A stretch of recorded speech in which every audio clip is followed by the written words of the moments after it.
Okay. So good evening all. Hi. So எல்லாருக்கும் வந்து happy Christmas, மெரி கிறிஸ்மஸ். ஸோ கிறிஸ்மஸ் அன்னைக்கு ஸ்பெஷல் எடிஷன். இந்த மாதிரி ஃபெஸ்டிவல் அன்னைக்கு ரேராக தான் நடந்தது. இது மாதிரி இண்டிபெண்டன்ஸ் டே அன்னைக்கு வி ஹேட் 14th அன்னைக்கு இருந்தது. அதுக்கப்புறம் கரெக்டாக அந்த டே அன்னைக்கே நடக்கிறது இதுதான் ஃபர்ஸ்ட் டைம். ஸோ எல்லாருக்கும் மெரி Christmas and happy new year, advance happy new year wishes. So will start the session. So welcome you all for the 5 editorials of the week initiative. In this initiative, we'll be identifying 5 editorials of the past week, and we'll be discussing that with respect to mains point of view. So today I have identified 5 editorials. So let us see all those things. So before starting, I would like to say about this 100th edition. So it's been, இது வந்து 99th edition. So 2 years we are doing it. Next week வந்து it is going to be 100. So almost 500 editorials இருக்கு. But 500 editorialsமே வந்து நீங்க வந்து உங்களுக்கு ரெலவெண்டா இருக்குமானா இருக்காது. ஏன்னா நிறைய editorials அவுட்டேட் ஆயிருக்கலாம்.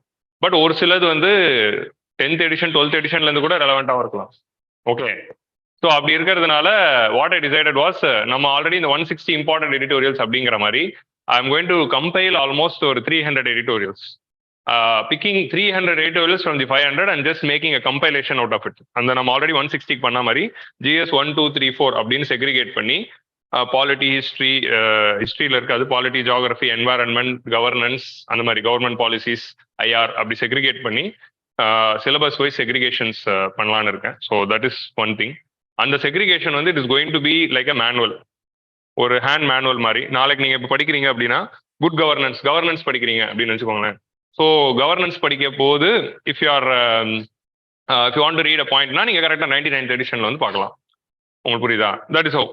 இப்போ நாளைக்கு நீங்கள் இந்தியா சவுத் கொரியா ரிலேஷன்ஸ் படிக்கிறீங்க அப்படின்னா India South Korea relations I would have discuss in 70s ஏதோ ஒரு எடிஷனில் ஐ வுட் ஹவ் டிஸ்கஸ். நீங்கள் அந்த 70s எடிஷன் எடுத்து போய் பார்க்கலாம். ஸோ இந்த மாதிரி you can big and choose. நாளைக்கு ஜுடிஷியரி படிக்கிறீங்க அப்படின்னா 99th ஏகப்பட்ட எடிஷன்ஸை ஜுடிஷியரி பேசியிருப்போம், கொலிஜியம்லாம் ஒரு எடிஷனில். ஸோ அந்த மாதிரி it is like a question bank R reference manual மாதிரி, அந்த 5 editorialsக்கு ஒரு கீ மாதிரி. ஸோ அது வந்து பேம்ப்ளெட் ஃபார்மில் லைக் பிடிஎஃபாக தான் போட போகிறோம். பட் ஆஃப்லைனில் வர எல்லாருக்குமே decided to give it in a pamphlet form so that you can have it as a manual well preparing. So அதுதான் வந்து 100th எடிஷனுக்கு நான் உங்களுக்கு கொடுக்குற கிஃப்ட். ஏன்னா அதோட compilation work you know how tiring it is. So I have compiled it already, இப்போ ready தான் அது. So I will give it on the Friday. So இதான் வந்து பிளான். அது ஃப்ரைடேவா சண்டேவா அப்படிங்கிறது வந்து ஸ்டில் வி ஆர் டிஸ்கசிங். என்னைக்கு வந்து இந்த 100th எடிஷன் வைக்கலாம் அப்படின்னு. So will decide. So will start the 99th edition. இன்னைக்கு வந்து கிறிஸ்மஸ் விஷஸோட will start. And today is also a good governance day, வாஜ்பாயோடைய பர்த்டே அப்படிங்கிறதுனால it is being celebrated as good governance day. So good governance டேங்கிறதுனால தான் அந்த good கவர்னன்ஸ்க்கு ஒரு எடிட்டோரியல்ஸ் எடுத்திருக்கும். So that is one thing. Next வந்து judicial pendency reforms. So judicial பெண்டன்சியில் what reforms can be done. Recent டைம்ஸில் ஜுடிஷியரி வெர்சஸ் எக்ஸிக்யூட்டிவ் அப்படிங்கிற அந்த கிளாஷ் வந்து it has started. So that is going on. Will discuss about judicial pendency issue. Next contractualisation of jobs பற்றி cost to the company and cost to the country அப்படிங்கிற ஒரு word வந்து coin பண்ணியிருந்தாங்க, நல்லா இருந்தது அது. So will discuss about that. Compulsory Licensing and Drugs பற்றி 4th edition and last edition is about COP 15. So recently there was COP 15. எந்த ஊர்ல நடந்துச்சு? Montreal, Canada. But who was the president? China was the president. குன்மிங்ல கொஞ்சம், மான்ட்ரியல்ல கொஞ்சம். 2 part 1 part 2 அவங்க நடத்தியிருந்தாங்க. So we discuss about the Kunming Montreal declaration. So that is considered to be the Paris moment of nature அப்படின்னு சொல்றாங்க. So Paris agreement எப்படி climate சேஞ்சுக்கும், this Kunming Montreal is going to be the this edition for CBD. So அதான் வந்து 5th edition. So we'll see all this by today. Okay, so these are all the 5 editorials which we are going to discuss. So first editorial வந்து it is about the judiciary. So we'll start the session. Judiciary பத்தி judicial pendency and how it is going.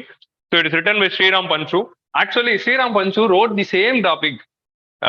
ஒரு வந்து he wrote the same topic some 5 to 6 months back, same something. So but இதுல வந்து நான் என்ன பண்ணியிருக்கேன்னா I have taken points from the Friday's parlay.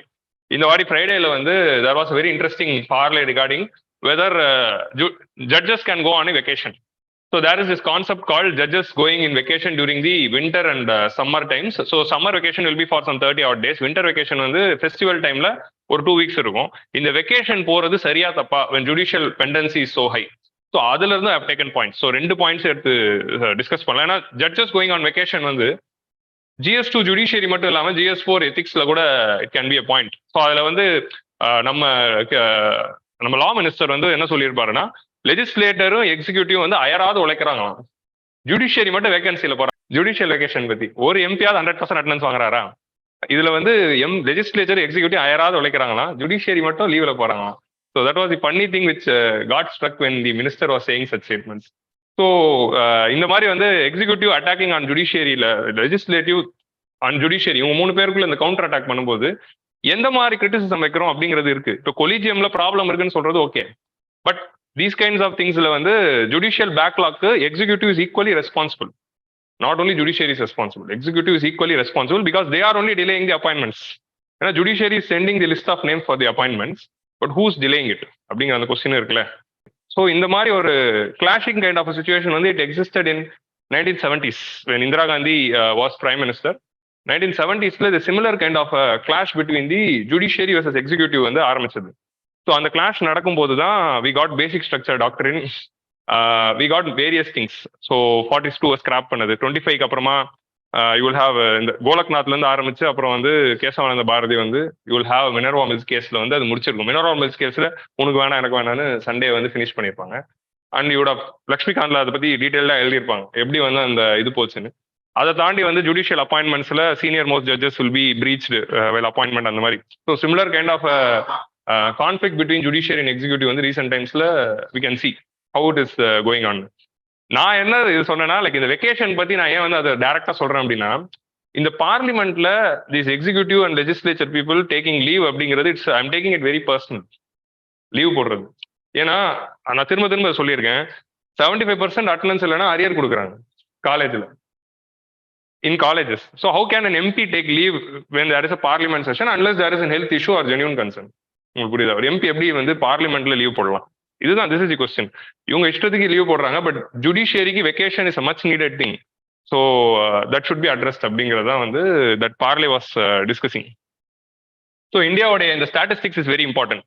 4.4 cases, 3.8 crores cases are pending. இது வந்து நம்ம நிறைய வாட்டி பார்த்துருக்கோம். 3.8 cases are pending in lower courts, 58 lakh cases pending in the high courts and 69,000 cases pending in the Supreme Court. So this is the stats. இந்த data வந்து ரொம்ப முக்கியம், இது வந்து நோட் பண்ணிக்கோங்க. So 25,000 cases are filed every year. So நம்மளுடைய supreme கோர்ட்டுக்கு every year 25,000 new cases வருது. So that is the issue. அதில் எவ்வளோ அவங்க வந்து பேக்லாக் ஆகுது, எவ்வளோ வந்து சால்வ் பண்ணுறாங்கன்னு இருக்கு. பெர் டே வந்து 10 to 15 ஜட்மெண்ட்ஸ் வந்து சுப்ரீம் கோர்ட் ஜட்ஜ் வந்து கொடுக்குறாங்க.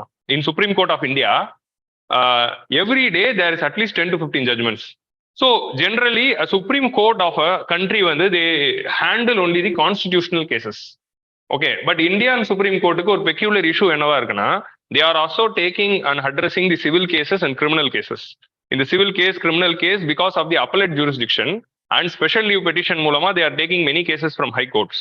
இந்த ஸ்பெஷல் லீவ் பெட்டிஷன் மூலமாவும் கிரிமினல் கேஸும் சிவில் கேஸும் அப்பலேட் ஜூரிஸ்டிக்ஷன்ல போறதுனால it is burdening the supreme court.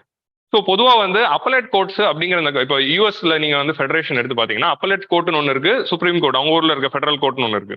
So federal court takes care of only constitutional question, இந்த appellate court only takes care of all these things. But நம்ம இதுல ஒரே court is doing both the work. So அதனாலேயே judicial burden அதிகமாயிட்டு இருக்கு. So ஒரு data வந்து இந்து மல்ஹோத்ரா சொல்லியிருப்பாங்க அந்த ஃப்ரைடேல வந்து பார்லேல, போன ஃப்ரைடே படிச்சிருந்தீங்கன்னா, பெர் டே வந்து our Supreme court is giving 10 to 15 judgements.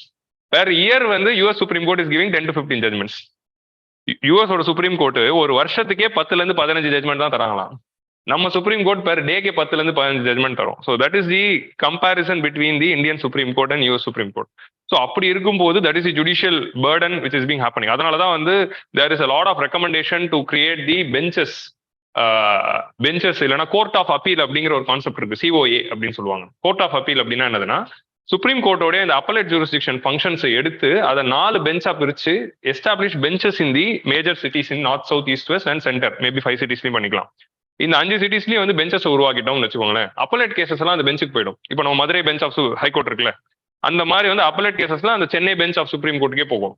Constitutional cases மட்டும் டெல்லிக்கு போட்டோம் அப்படிங்கிற மாதிரி வந்து சொல்றாங்க. ஏன்னா இப்படி இருக்கிறதுனால கான்ஸ்டிடியூஷனல் கேசஸ் மட்டும் டெல்லிக்கு போச்சுன்னா then only Supreme Court can spend their quality time in thinking about the constitutional question. Because of this huge amounts of pendency, என்ன நடக்குதுன்னா, very important constitutional issues are still pending.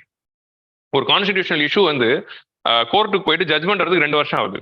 So that is the problem with respect. Like take this example of article 370 case which is still not yet been decided. So வேணுமா வேணாமா சரியா தப்பான்னு சொல்லி முடிச்சு போயிருந்தா we can do the other job. But இது இன்னும் வந்து அது ஒரு பெண்டன்சியா இருக்கு which is happening. EWS case எடுத்துக்கோங்க, 2019 வந்ததுக்கு 2022 judgment is coming. So EWS அப்படிங்கிறத parliament pass law they are sending no. So அது 2019 ஜட்மெண்ட் வந்திருந்தா சரின்னு சொல்லியிருந்தா we would have continued with the examination. அப்போ தப்புன்னு சொல்லியிருந்தா no examination would have considered EWS. Okay, whatever decision they could have taken.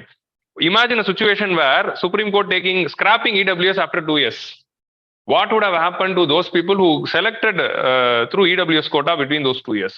இந்த மாதிரியான நிறைய கான்ஸ்டிடியூஷனல் கொஸ்டின்ஸ் வந்து டிலே ஆகிறதுனால it might create a lot of confusions. Of course no EWS is upheld, but I'm telling an alternative view. What would have happened if that happens அப்படின்னு. So இந்த மாதிரியான constitutional questions are pending because of the burdening of the supreme court. So அதனால தான் இந்த court of appeal and establishing the regional benches அப்படிங்கிற மாதிரி ஒரு reform வந்து ஜுடிஷியரியில் வரணும்னு ரொம்ப நாளாக வந்து many of them are rising. So that is the first reform which are talking about. புரியுதா? ஆன்சர் ரைட்டிங்ல கண்டிப்பாக எழுதலாம். We have to reduce the burden of the supreme court. So judges can they go on vacations அப்படிங்கிறது அடுத்த கொஸ்டின்ல இருக்கு. So அதுல இந்து மல்ஹோத்ரா வந்து சொல்லியிருப்பாங்க why a judge should go on vacations அப்படின்னு. ஏன்னா this is the cerebral work அப்படிங்கிற ஒரு வார்த்தை சொல்றாங்க. ஏன்னா what is role of a judge அப்படிங்கிறது சொல்றாங்க. காலையில சுப்ரீம் கோர்ட்டுக்கு வந்தா ஈவினிங் வரைக்கும் they will be giving the judgements. வீட்டுக்கு போயிட்டு after going home will sit and study the files till midnight வரைக்கும் படிச்சுட்டு திரும்ப அடுத்த நாள் காலையில வந்து we have to give the judgment. It's not that reading the file and taking a decision. We have to give a critical analysis of each and everything. ஏன்னா ஒரு கேஸ்னா அதுல ஃபைலே வந்து it is being so voluminous. So ஒரு judge வந்து கிட்டத்தட்ட accept தி sleep hours மிச்சம் எல்லா டைமும் நாங்கள் படிச்சுட்டு இருக்கிற மாதிரி தான் இருக்கு. So we are studying. So of course அப்படி இருந்தால் தான் ஒரு குவாலிட்டி சுப்ரீம் கோர்ட் ஜட்ஜா இருக்க முடியும். நான் 33 பேருமே அப்படி இருப்பாங்கன்னு இல்லை, but in general I'm just telling. So DYC is such kind of a person. எப்படி வந்து ஒரு 10 மணிக்கு சுப்ரீம் கோர்ட்னா 9 மணிக்கு ஒரு காலையில எக்ஸ்ட்ரா வேலை செய்யறாரு, ஈவினிங் 2 மணி நேரம் எக்ஸ்ட்ரா வேலை செய்யறாரு. ஸோ அந்த மாதிரி வந்து it is happening. So it is much needed for quality judgements. இந்த மாதிரி வெக்கேஷன்ஸ்ல போகும்போது ஜட்ஜஸ் வந்து வெக்கேஷன்னா ஒரு ஃபாரின் ட்ரிப்போ அந்த மாதிரி எல்லாம் இல்லை. So in vacation times only they are resting. Number 1 they are writing judgments. So judgment writing அப்படிங்கிறது வந்து இட்ஸ் அ வால்யூம்னஸ் ஜாப். ஒரு ஜட்ஜ் வந்து இந்த ஜட்மெண்ட் எழுதலாம் அப்படிங்கிறதுக்கு வந்து அந்த framing the sentences and writing how to approach. ஏன்னா ஒரு வேர்டு தப்பா இருந்தாலும் it's going to create very big issue.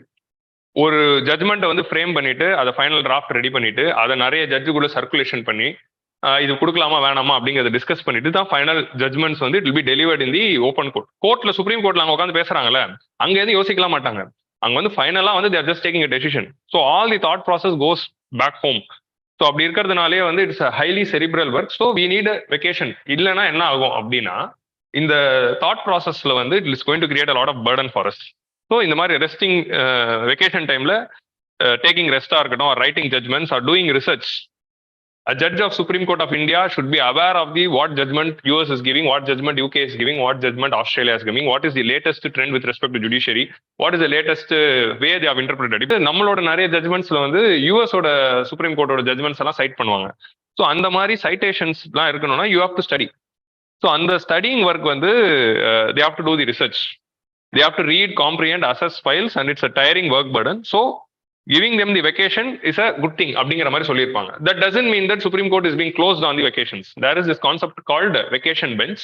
In the vacation bench is being established with limited number of judges who is going to take care of the day-to-day activity. அதில் வந்து அவங்க சொல்லியிருந்தாங்க என்னென்ன case எல்லாம் இந்த vacation bench வந்து முடிவு பண்ணிருக்கு. என்ஜேஎஸ்சி ஜட்மெண்ட்டே வெக்கேஷன் பெஞ்ச் தான் முடிவு பண்ணிச்சான் அப்படின்னு வந்து they would have said. Vacation bench தான் அதை டிஸ்கஸ் பண்ணாங்க அப்படின்னு. ஸோ இந்த மாதிரி வந்து they would have என்னதெல்லாம் மிட் நைட் கேஸ், எல்லா கேஸும் அரசியல்வாதி கேஸ் தான். அரசியல்வாதிகள் பெயில் கொடுக்கறது, இவங்க பதவி ஏற்புலாம் சரியா தப்பான they would have listed the name of cases. நீங்க அந்த ஃப்ரைடே பேப்பர்ல பார்த்துருந்தீங்கன்னா. So that is issue which they are talking about. So vacation பெஞ்சில் still judiciary work is going on. So just by appointing more number of judges or by building more number of courts is not going to solve this pendency issue. Pendency issue solve பண்ணணும்னா we need to change the way Supreme Court functions. அப்படி அந்த regional பெஞ்சஸ்லாம் establish பண்ணும் போது தான் we have to can reduce the burden and we can reduce the pendency அப்படின்னு ஸ்ரீராம் பஞ்சு சொல்லுவார். So 2 editorial mix பண்ணி நான் டிஸ்கஸ் பண்றேன், அதனால தான் உங்களுக்கு அது வரும். So now we'll go to the actual editorial. இந்த வெக்கேஷன் அப்படிங்கிற அந்த கான்செப்ட் வந்து இப்போ நமக்கு இதோடைய நீடு என்னன்னு பார்த்தாச்சு, இல்ல இருக்க ப்ராப்ளம் என்ன. ஸோ வெக்கேஷன் பெஞ்ச் அப்படின்னு எஸ்டாப்ளிஷ் பண்ணும்போது how many benches are being establish அப்படிங்கிறது ஒன்று இருக்கு. ஸோ நம்ம வந்து ஒரே ஒரு பெஞ்ச் மட்டும் தான் there establishing as vacation bench. So அது ஒரு பெஞ்சா இல்லாமல் 3-4 பெஞ்சா எஸ்டாப்ளிஷ் பண்ணணும். அவங்களுக்கு இவங்க வந்த பிறகு அவங்க லீவ்ல போகலாம். அந்த மாதிரி வந்து ஒரு ரொட்டேஷனல் ப்ராசஸ்ல தே கேன் டூ. மற்றபடி வந்து like there is scrapping of the vacation அப்படிங்கிறது கூடாது அப்படின்னு சொல்றாங்க. Again they cited another data.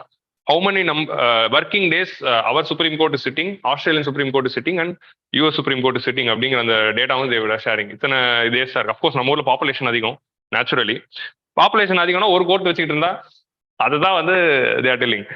So அதனால தான் வந்து ரீஜனல் பெஞ்சஸ் எடுத்து வைக்கணும் அப்படின்னு சொல்றாங்க. So number of working days is also very huge for us, and so that is the obvious reason அப்படிங்கிற மாதிரி they would have said. So disparity in the retirement age. So இப்போ வந்து ஸ்ரீராம் பஞ்சுக்கு வரும். இது வந்து நம்ம ஆல்ரெடி நீங்கள் அந்த 3-4 மாதத்துக்கு முன்னாடி அந்த பஞ்சு எடிட்டோரியல் நம்ம டிஸ்கஸ் பண்ணியிருந்தோம். அதை நீங்கள் பார்த்துருந்தீங்கன்னா you have remembered this. So retirement age of high court judge வந்து 62. ஸோ 62ல ஏன் அது ரிட்டையர்மெண்ட் ஏஜ் வைக்கணும் அப்படிங்கிறதுக்கு ரீசனே இல்லை. ஏன் அது வச்சாங்க அப்படின்னா 62ல இருக்கிற ஒரு சிலர் வந்து they can go to supreme court and work there for 3 years அந்த மாதிரி ஏதோ ஒரு கான்செப்ட்ங்கிற மாதிரி they would have framed it. But keeping it at 62 is there is no meaning for keeping it at 62 அப்படின்னு சொல்றாரு.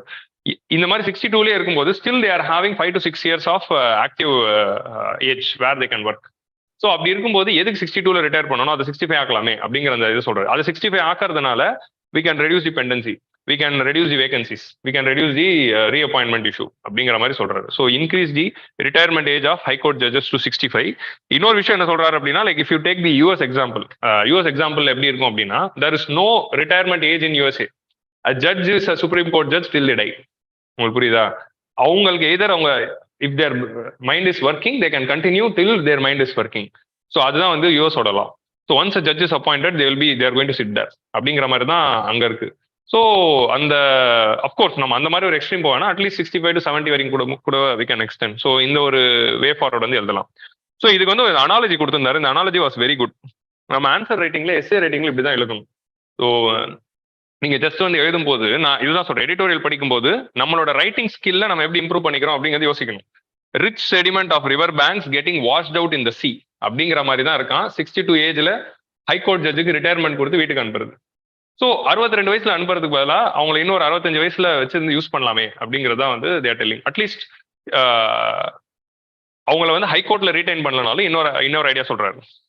ஸோ இந்த மாதிரி 62 ஏஜ்ல வந்து ரிட்டையர்மெண்ட் ஆகுது அப்படிங்கிறதுனால இன்னொரு 3 years இருக்குல்ல, who's going to be promoted to supreme Court அப்படிங்கிற அந்த இன்டென்ஸ் காம்படிஷன்ல நிறைய issues are coming in the high court level அப்படிங்கிற மாதிரி சொல்றாரு. So this is one issue.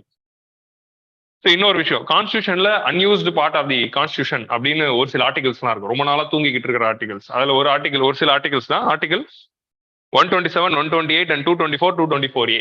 These are all the 4 articles. So these 4 articles talks about the appointment of ad hoc judges and interim judges. So அந்த மாதிரி வந்து ad hoc judges அப்படிங்கிற இந்த concept இருக்கு. So ad hoc judges அப்படின்னா என்ன அப்படின்னா, retire அதாவது ஹைகோர்ட்ல இருக்கிற ஒரு ஜட்ஜை வந்து when there is a vacancy, when there is an exigency in the Supreme Court, they can call an high court judge and ask them to act as the Supreme Court judge. Acting judges அப்படின்னு சொல்லுவாங்க. அந்த acting ஜட்ஜஸ்ல ஒரு high court judge will be working as an acting judge. So அதுதான் வந்து article 127 பேசும். 128ல வந்து ad hoc judges, அதாவது retired ஆன ஜட்ஜஸ் வந்து கூப்பிட்டு they will be asking them to do. So 65 ஏஜ்க்கு அப்புறம் ரிட்டையர் ஆகி போயிட்டார்ல, ஆனா if there is an exigency situation, if there is a need, number of judges குறைஞ்சிடுச்சு அப்படின்னா ரிட்டையர் ஆன ஜட்ஜையும் கூப்பிட்டு இந்த கேஸை பாருங்க அப்படின்னு கொடுக்கலாம். With the consent of the President of India, CGI can call the High Court judge or CGI can call a retired Supreme Court judge and ask them to act as a Supreme Court judge. So ஒரு High Court judge Supreme Court judge அப்படி act பண்ணும்போது he will be called as a Supreme Court judge. But when a retired judge is acting as a Supreme Court judge, he will not be called as a Supreme Court judge. அப்படிங்கிற மாதிரி ஒரு provision இருக்கு கான்ஸ்டியூஷன்ல. இது films point of வியூல பாத்துக்கோங்க. இதே மாதிரி ஹைகோர்ட்லயும் பண்ணலாம். அதுதான் வந்து 224, 224A. இந்த ப்ரொவிஷனை யூஸ் பண்ணி we can call this either all these people who are retiring at 62ல ரிட்டையர் ஆகி போகிறாங்கல்ல, அவங்கள எல்லாரும் அப்படியாவது கூப்பிடுங்க அப்படின்றாரு. அப்படி கூப்பிட்டு அவங்கள என்ன பண்றோம், இந்த அப்பலேட் ஒர்க்குக்கு பாத்துக்கலாம். நிறைய கேசஸ்ல வந்து ஸ்பெஷல் லீவ் பெட்டிஷன்ல ஹைகோர்ட்ல இருந்தோ லோவர் கோர்ட்ல இருந்தோ மேல வந்து அப்பலேட் வருதுல, அந்த அப்பலேட் கேசஸ்லாம் இவர் ஸ்ரீராம் பஞ்ச் வந்து ஒரு விஷயம் சொல்லுவார், whether to take this case or not. Supreme கோர்ட்ல வந்து இந்த கேஸ் எடுக்கலாமா வேணாமா, நிறைய PAL வரும், அந்த PAL எடுக்கலாமா வேணாமா அப்படிங்கிற அந்த டெசிஷன் எடுக்கிறதுக்கே they have to read so many files. So ஒரு சுப்ரீம் கோர்ட் ஜட்ஜ் வந்து உட்காந்து அந்த ஃபைல் எல்லாம் படிச்சு இது எடுக்கலாமா வேணாமா அப்படிங்கிறதே வந்து ஒரு டைம் வேஸ்ட் தான். There are so many constitutional questions going on. அப்படி இருக்கிறதுனால இந்த மாதிரியான special leave petition cases and other appellate cases can be given to these people who are appointed through article 127, 128 அப்படிங்கிறதா வந்து is telling. To hear the admission of special leave petitions appeals. Special leave பெட்டிஷன்னா Supreme Court taking away the cases which is going in the high court to itself, அதான் வந்து special leave petitions. Appeals over the orders of the lower courts and tribunals. So இது வந்து 50% of the judicial times போதான். இதுதான் வந்து ஒரு example சொன்னாங்க. Supreme court judges taking this, இதுக்கு அந்த அனாலஜி நல்லா இருந்துச்சு. Supreme court judges analysing the special leave petition and deciding whether to take this case or not is like RBI board member sitting and detecting whether this 500 rupees note is fake or real. ஒரு RBI கவர்னருக்கு அது ஒரு வேலையா? எல்லா RBI board members 21 பேர் இருக்காங்களே, அவங்களை உட்கார வச்சுட்டு எதெல்லாம் உண்மையான நோட் எதெல்லாம் கள்ள நோட்டுன்னு கண்டுபிடிக்கிற வேலையை கொடுக்குற மாதிரி இருக்கு அப்படிங்கிற மாதிரி ஒரு அனாலஜி யூஸ் பண்ணியிருப்பாரு. ஏன்னா RBI போர்டு மெம்பரோட வேலை இல்லை அது. ஸோ அப்படிதான் இருக்கு இந்த வேலைங்கிற மாதிரி. இந்த ரெண்டு அனாலஜியும் வந்து நல்லா இருந்தது. ஸோ அந்த அனாலஜி வந்து இந்த மாதிரி வந்து ஆன்சர் ரைட்டிங்ல ஒரு பாயிண்ட் எழுதாம இந்த மாதிரி எழுதும் போது சூப்பரா இருந்தது, சூப்பரா இருக்கும். So that is the thing. So open up the process for experience high court judges and senior advocates. Senior advocates சொல்றாரு இவர் இந்த கருப்ப குசும்ப அப்படிங்கிற மாதிரி அந்த காமெடியில வரும்ல, அந்த மாதிரி வந்து ஸ்ரீராம் பஞ்சு சீனியர் அட்வொகேட்ஸ் ஹைகோர்ட்ல நாங்க நிறைய பேர் இருக்கோம், எங்களுக்கு இது ஒரு வாய்ப்பு கொடுங்க அப்படிங்கிற மாதிரி to sit as the judges once in a meet to hear. So இது எப்படி பண்ணலாம்னா ஹைகோர்ட் ஜட்ஜஸையும் கூப்பிடலாம், அப்படிலாம் சீனியர் மோஸ்ட் ஹைகோர்ட் லாயர்ஸையும் கூப்பிட்டுட்டு அவங்களையும் ஒரு பேனல் வச்சு அவங்களுக்கு இந்த மாதிரி எக்ஸ்பீரியன்ஸ் கொடுக்கலாம். அவங்களுக்கு இந்த மாதிரி வந்து வீக்லி வந்து இந்த மாதிரி வேலையெல்லாம் பண்ணும்போது they are getting experience to become a judge. அவங்களே நாளைக்கு வந்து சுப்ரீம் கோர்ட் ஜட்ஜா அப்பாயிண்ட் பண்ணிக்கலாம் அப்படிங்கிற மாதிரி. அவர் அப்படிலாம் எழுதிட மாட்டார், நான் ஜஸ்ட் சொல்றேன். ஸோ இது வந்து ஒரு alternative. Cultivate online justice system. இந்த மாதிரி ஒரு மெக்கானிசம் இருக்குல்ல, calling this high court judges and asking them to work or calling the senior most lawyers and asking them to see the special leave petition or appellate works அப்படிங்கிறதுல வந்து அதுக்குன்னு ஒரு தனி court கட்டி பிரிக் அண்ட் மோட்டர் மாடல்ல தான் போகணும் அப்படிங்கிற மாதிரி இல்லை. Use online mode, because online mode was pretty successful during the pandemic times. So பேண்டமிக்ல வந்து one good thing which happen with respect to court என்ன அப்படின்னா all the cases are going in the online mode. So அதனால வந்து சென்னையில இருந்து ஒருத்தர் கிளம்பி டெல்லிக்கு போயிட்டு அப்பீல் பண்ணிட்டு, இப்போ நீங்க வந்து சென்னையில இருந்து ஒரு கேஸுக்கு போனோம்னா ஒரு வாட்டி டெல்லிக்கு போகணும். இப்போ அப்படி இல்லாம நீங்க வீட்டுல இருந்தே அப்பியர் ஆகலாம். ஒரு மெட்ராஸ் ஹைகோர்ட் லாயர் வந்து அவருக்கு டெல்லியில போயிட்டு அப்பியர் ஆகணும் அப்படின்னா அவரும் இப்போ கிளம்பி டெல்லிக்கு போகணும். இப்போ மெட்ராஸ் ஹைகோர்ட் லாயர் மெட்ராஸ்ல உட்காந்துக்கிட்டே ஜூம்ல வந்து அப்பியர் ஆகலாம். ஸோ இந்த மாதிரி வந்து it has bridged the gap, judicial gap which was existing earlier. ஏன்னா இப்போ வந்து சுப்ரீம் கோர்ட் அப்படிங்கிறது வந்து ஒரு வாட்டியும் ஒரு கேஸுக்கும் we cannot afford everyone. So ஆன்லைன்ல இருக்கும்போது அந்த சிஸ்டம் நல்லா இருந்தது. பட் பேண்டமிக் போன பிறகு they remove entire online system. இப்போ வந்து ஆன்லைன் ஹியரிங்கே இல்லை. Since supreme court is working no, they have made it entirely offline. So இவர் என்ன சொல்றாரு, அந்த மாதிரி பண்ண வேணாம், let's have an hybrid mode. யாரால வர முடியுமோ அவங்க வரட்டும், யாரால வர முடியும் ஆன்லைன்லேயே வரட்டும் அப்படிங்கிற மாதிரி சொல்றாங்க. ஏன்னா வெஸ்டர்ன் கண்ட்ரீஸ்ல they have adopted hybrid mode. So இப்போ ஒரு இந்த கேஸ் போச்சுல, இந்த ஜாக் ஸ்பேரோட கேஸ். ஜாக் ஸ்பேரோட கேஸ்ல வந்து நிறைய அது வந்து இட்ஸ் பப்ளிசைஸ்டு கேஸ் அந்த யூஎஸ்ல. அது ஒரு சில்லி கேஸ் தான், பட் அதை பத்தி அதுக்குள்ள போக வேணாம். பட் நான் எக்ஸாம்பிளுக்கு சொல்றேன். அந்த கேஸ்ல வந்து நிறைய விட்னஸ், நிறைய பேர் வந்து ஆன்லைன்ல தான் வந்து ஸ்டேட்மெண்ட் கொடுத்துருப்பாங்க.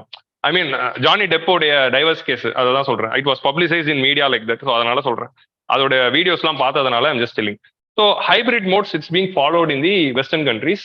திஸ் ஹைபிரிட் மோடை வந்து நம்ம இந்தியாலையும் ஃபாலோ பண்ணா யாராலலாம் டெல்லிக்கு போக முடியுமோ அவங்க போட்டோம், யாரால முடியாதோ அவங்க ஆன்லைன்ல அப்பியர் ஆகலாமே அப்படிங்கிற மாதிரி பண்றதுனால ஜுடிஷியல் ஆக்சசிபிலிட்டி அதிகமாகும். So we have to bring back this hybrid mode அப்படிங்கிறது தான் வந்து is selling. And mediation as an alternative. So mediation can be used as an alternative tool in order to solve litigation. Mediation அப்படிங்கிற ரெண்டு விஷயம் இருக்கு. லிட்டிகேஷன்னா கோர்ட்ல போய் ஒரு கேஸ் போடுறது, மீடியேஷன்னா ஒரு மீடியேட்டர் உட்காந்து ரெண்டு பார்ட்டிக்கு நடுவில் பேச்சுவார்த்தை நடத்திடுறது. நான் இதுக்கு முன்னாடி டிஸ்கஸ் பண்ணும்போது ஐ சைட்டட் திஸ் தமிழன் எக்ஸாம்பிள். விஜய் அந்த வந்து ரெண்டு பேருக்கு நடுவில் டிஸ்பியூட் சால்வ் பண்ண வரல, இதை கேஸா போட்டு நீங்க வந்து கோர்ட்டுக்கு போனீங்கன்னா வாய்க்கா தகராறுக்காக நீங்க போனீங்கன்னா இவ்வளவு செலவாகுது, இங்கேயே நீங்க பேசி முடிச்சுட்டா இவ்வளவு லாபம்னு சொன்னோன்னா அவங்க பேச்சு முடித்து போயிடுவாங்க. டெல்லி கணேஷ் வந்து டென்ஷன் ஆவாரு. ஸோ அந்த சிகரெட்டை நிறுத்து அந்த படம் தான். ஸோ அந்த தட் இஸ் மீடியேஷன். ஸோ ஒரு கேஸ் வந்து நீங்க வந்து ஒரு கோர்ட்ல போயிட்டு சால்வ் பண்ணும்போது it's taking up lot of money. So உட்காந்து பேச்சுவார்த்தை நடத்தி ஒரு கன்சென்சஸ் பேஸ்ட் ஒரு டெசிஷன் எடுக்கிறது தான் மீடியேஷன். இந்த மாதிரி ரிட்டையர் ஆன ஜட்ஜஸ்லாம் நிறைய பேர் இந்த மாதிரி மீடியேட்டர்ஸா போறாங்க. So since they know lot of legal points. So இந்த mediation as an alternative to litigation model கொண்டு வந்தாலே ஜுடிஷியல் பர்டன் நிறைய வந்து குறைய போகுது அப்படின்றாரு. But when mediation is increased, you have to remember one thing. It should be regulated and streamlined process அப்படிங்கிறது தான் சொல்றாரு. ரெகுலேஷன் இல்லைன்னா like it is going to create problems. ஏன்னா வந்து ரெகுலேஷன் ரூல் அப்படிங்கிறது இல்லாம போயிடுச்சுன்னா there won't be a systematic way, misuse நிறைய நடக்க வாய்ப்பு இருக்கு. அதனால தான் ரெகுலேஷன்ஸ் தேவை.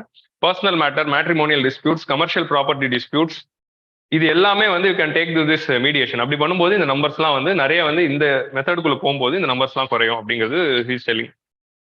So costs are less and it is based on consensus. So what is advantage of mediation? செலவு கம்மி, it is based on consensus. ரெண்டு பேரும் ஒத்துக்கிறாங்க. இப்போ ஜட்மெண்ட் வரும்போது ஒருத்தர் ஒத்துக்கலாம், ஒருத்தர் ஒத்துக்காம போகலாம். ஆனா மீடியேஷன்ல கன்சென்சஸ் பேஸ்ட் டெசிஷன் தான் எடுப்பாங்க மேக்ஸிமம். ஸோ அதனால ரெண்டு பேருக்குமே ஓகே வின் வின் சுச்சுவேஷன் மாதிரி அமையுது.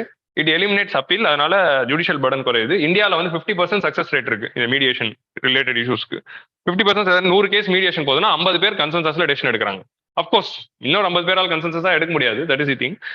ஸோ இந்தியன் மீடியேஷன் சர்வீஸ் அப்படின்னு ஒன்று கொண்டு வாங்க அப்படின்னு எழுதுறாரு. இன்னும் ஜுடிஷியல் சர்வீஸே கொண்டு வரல, இல்லை ஒரு மீடியேஷன் சர்வீஸுக்கு போயிட்டாரு.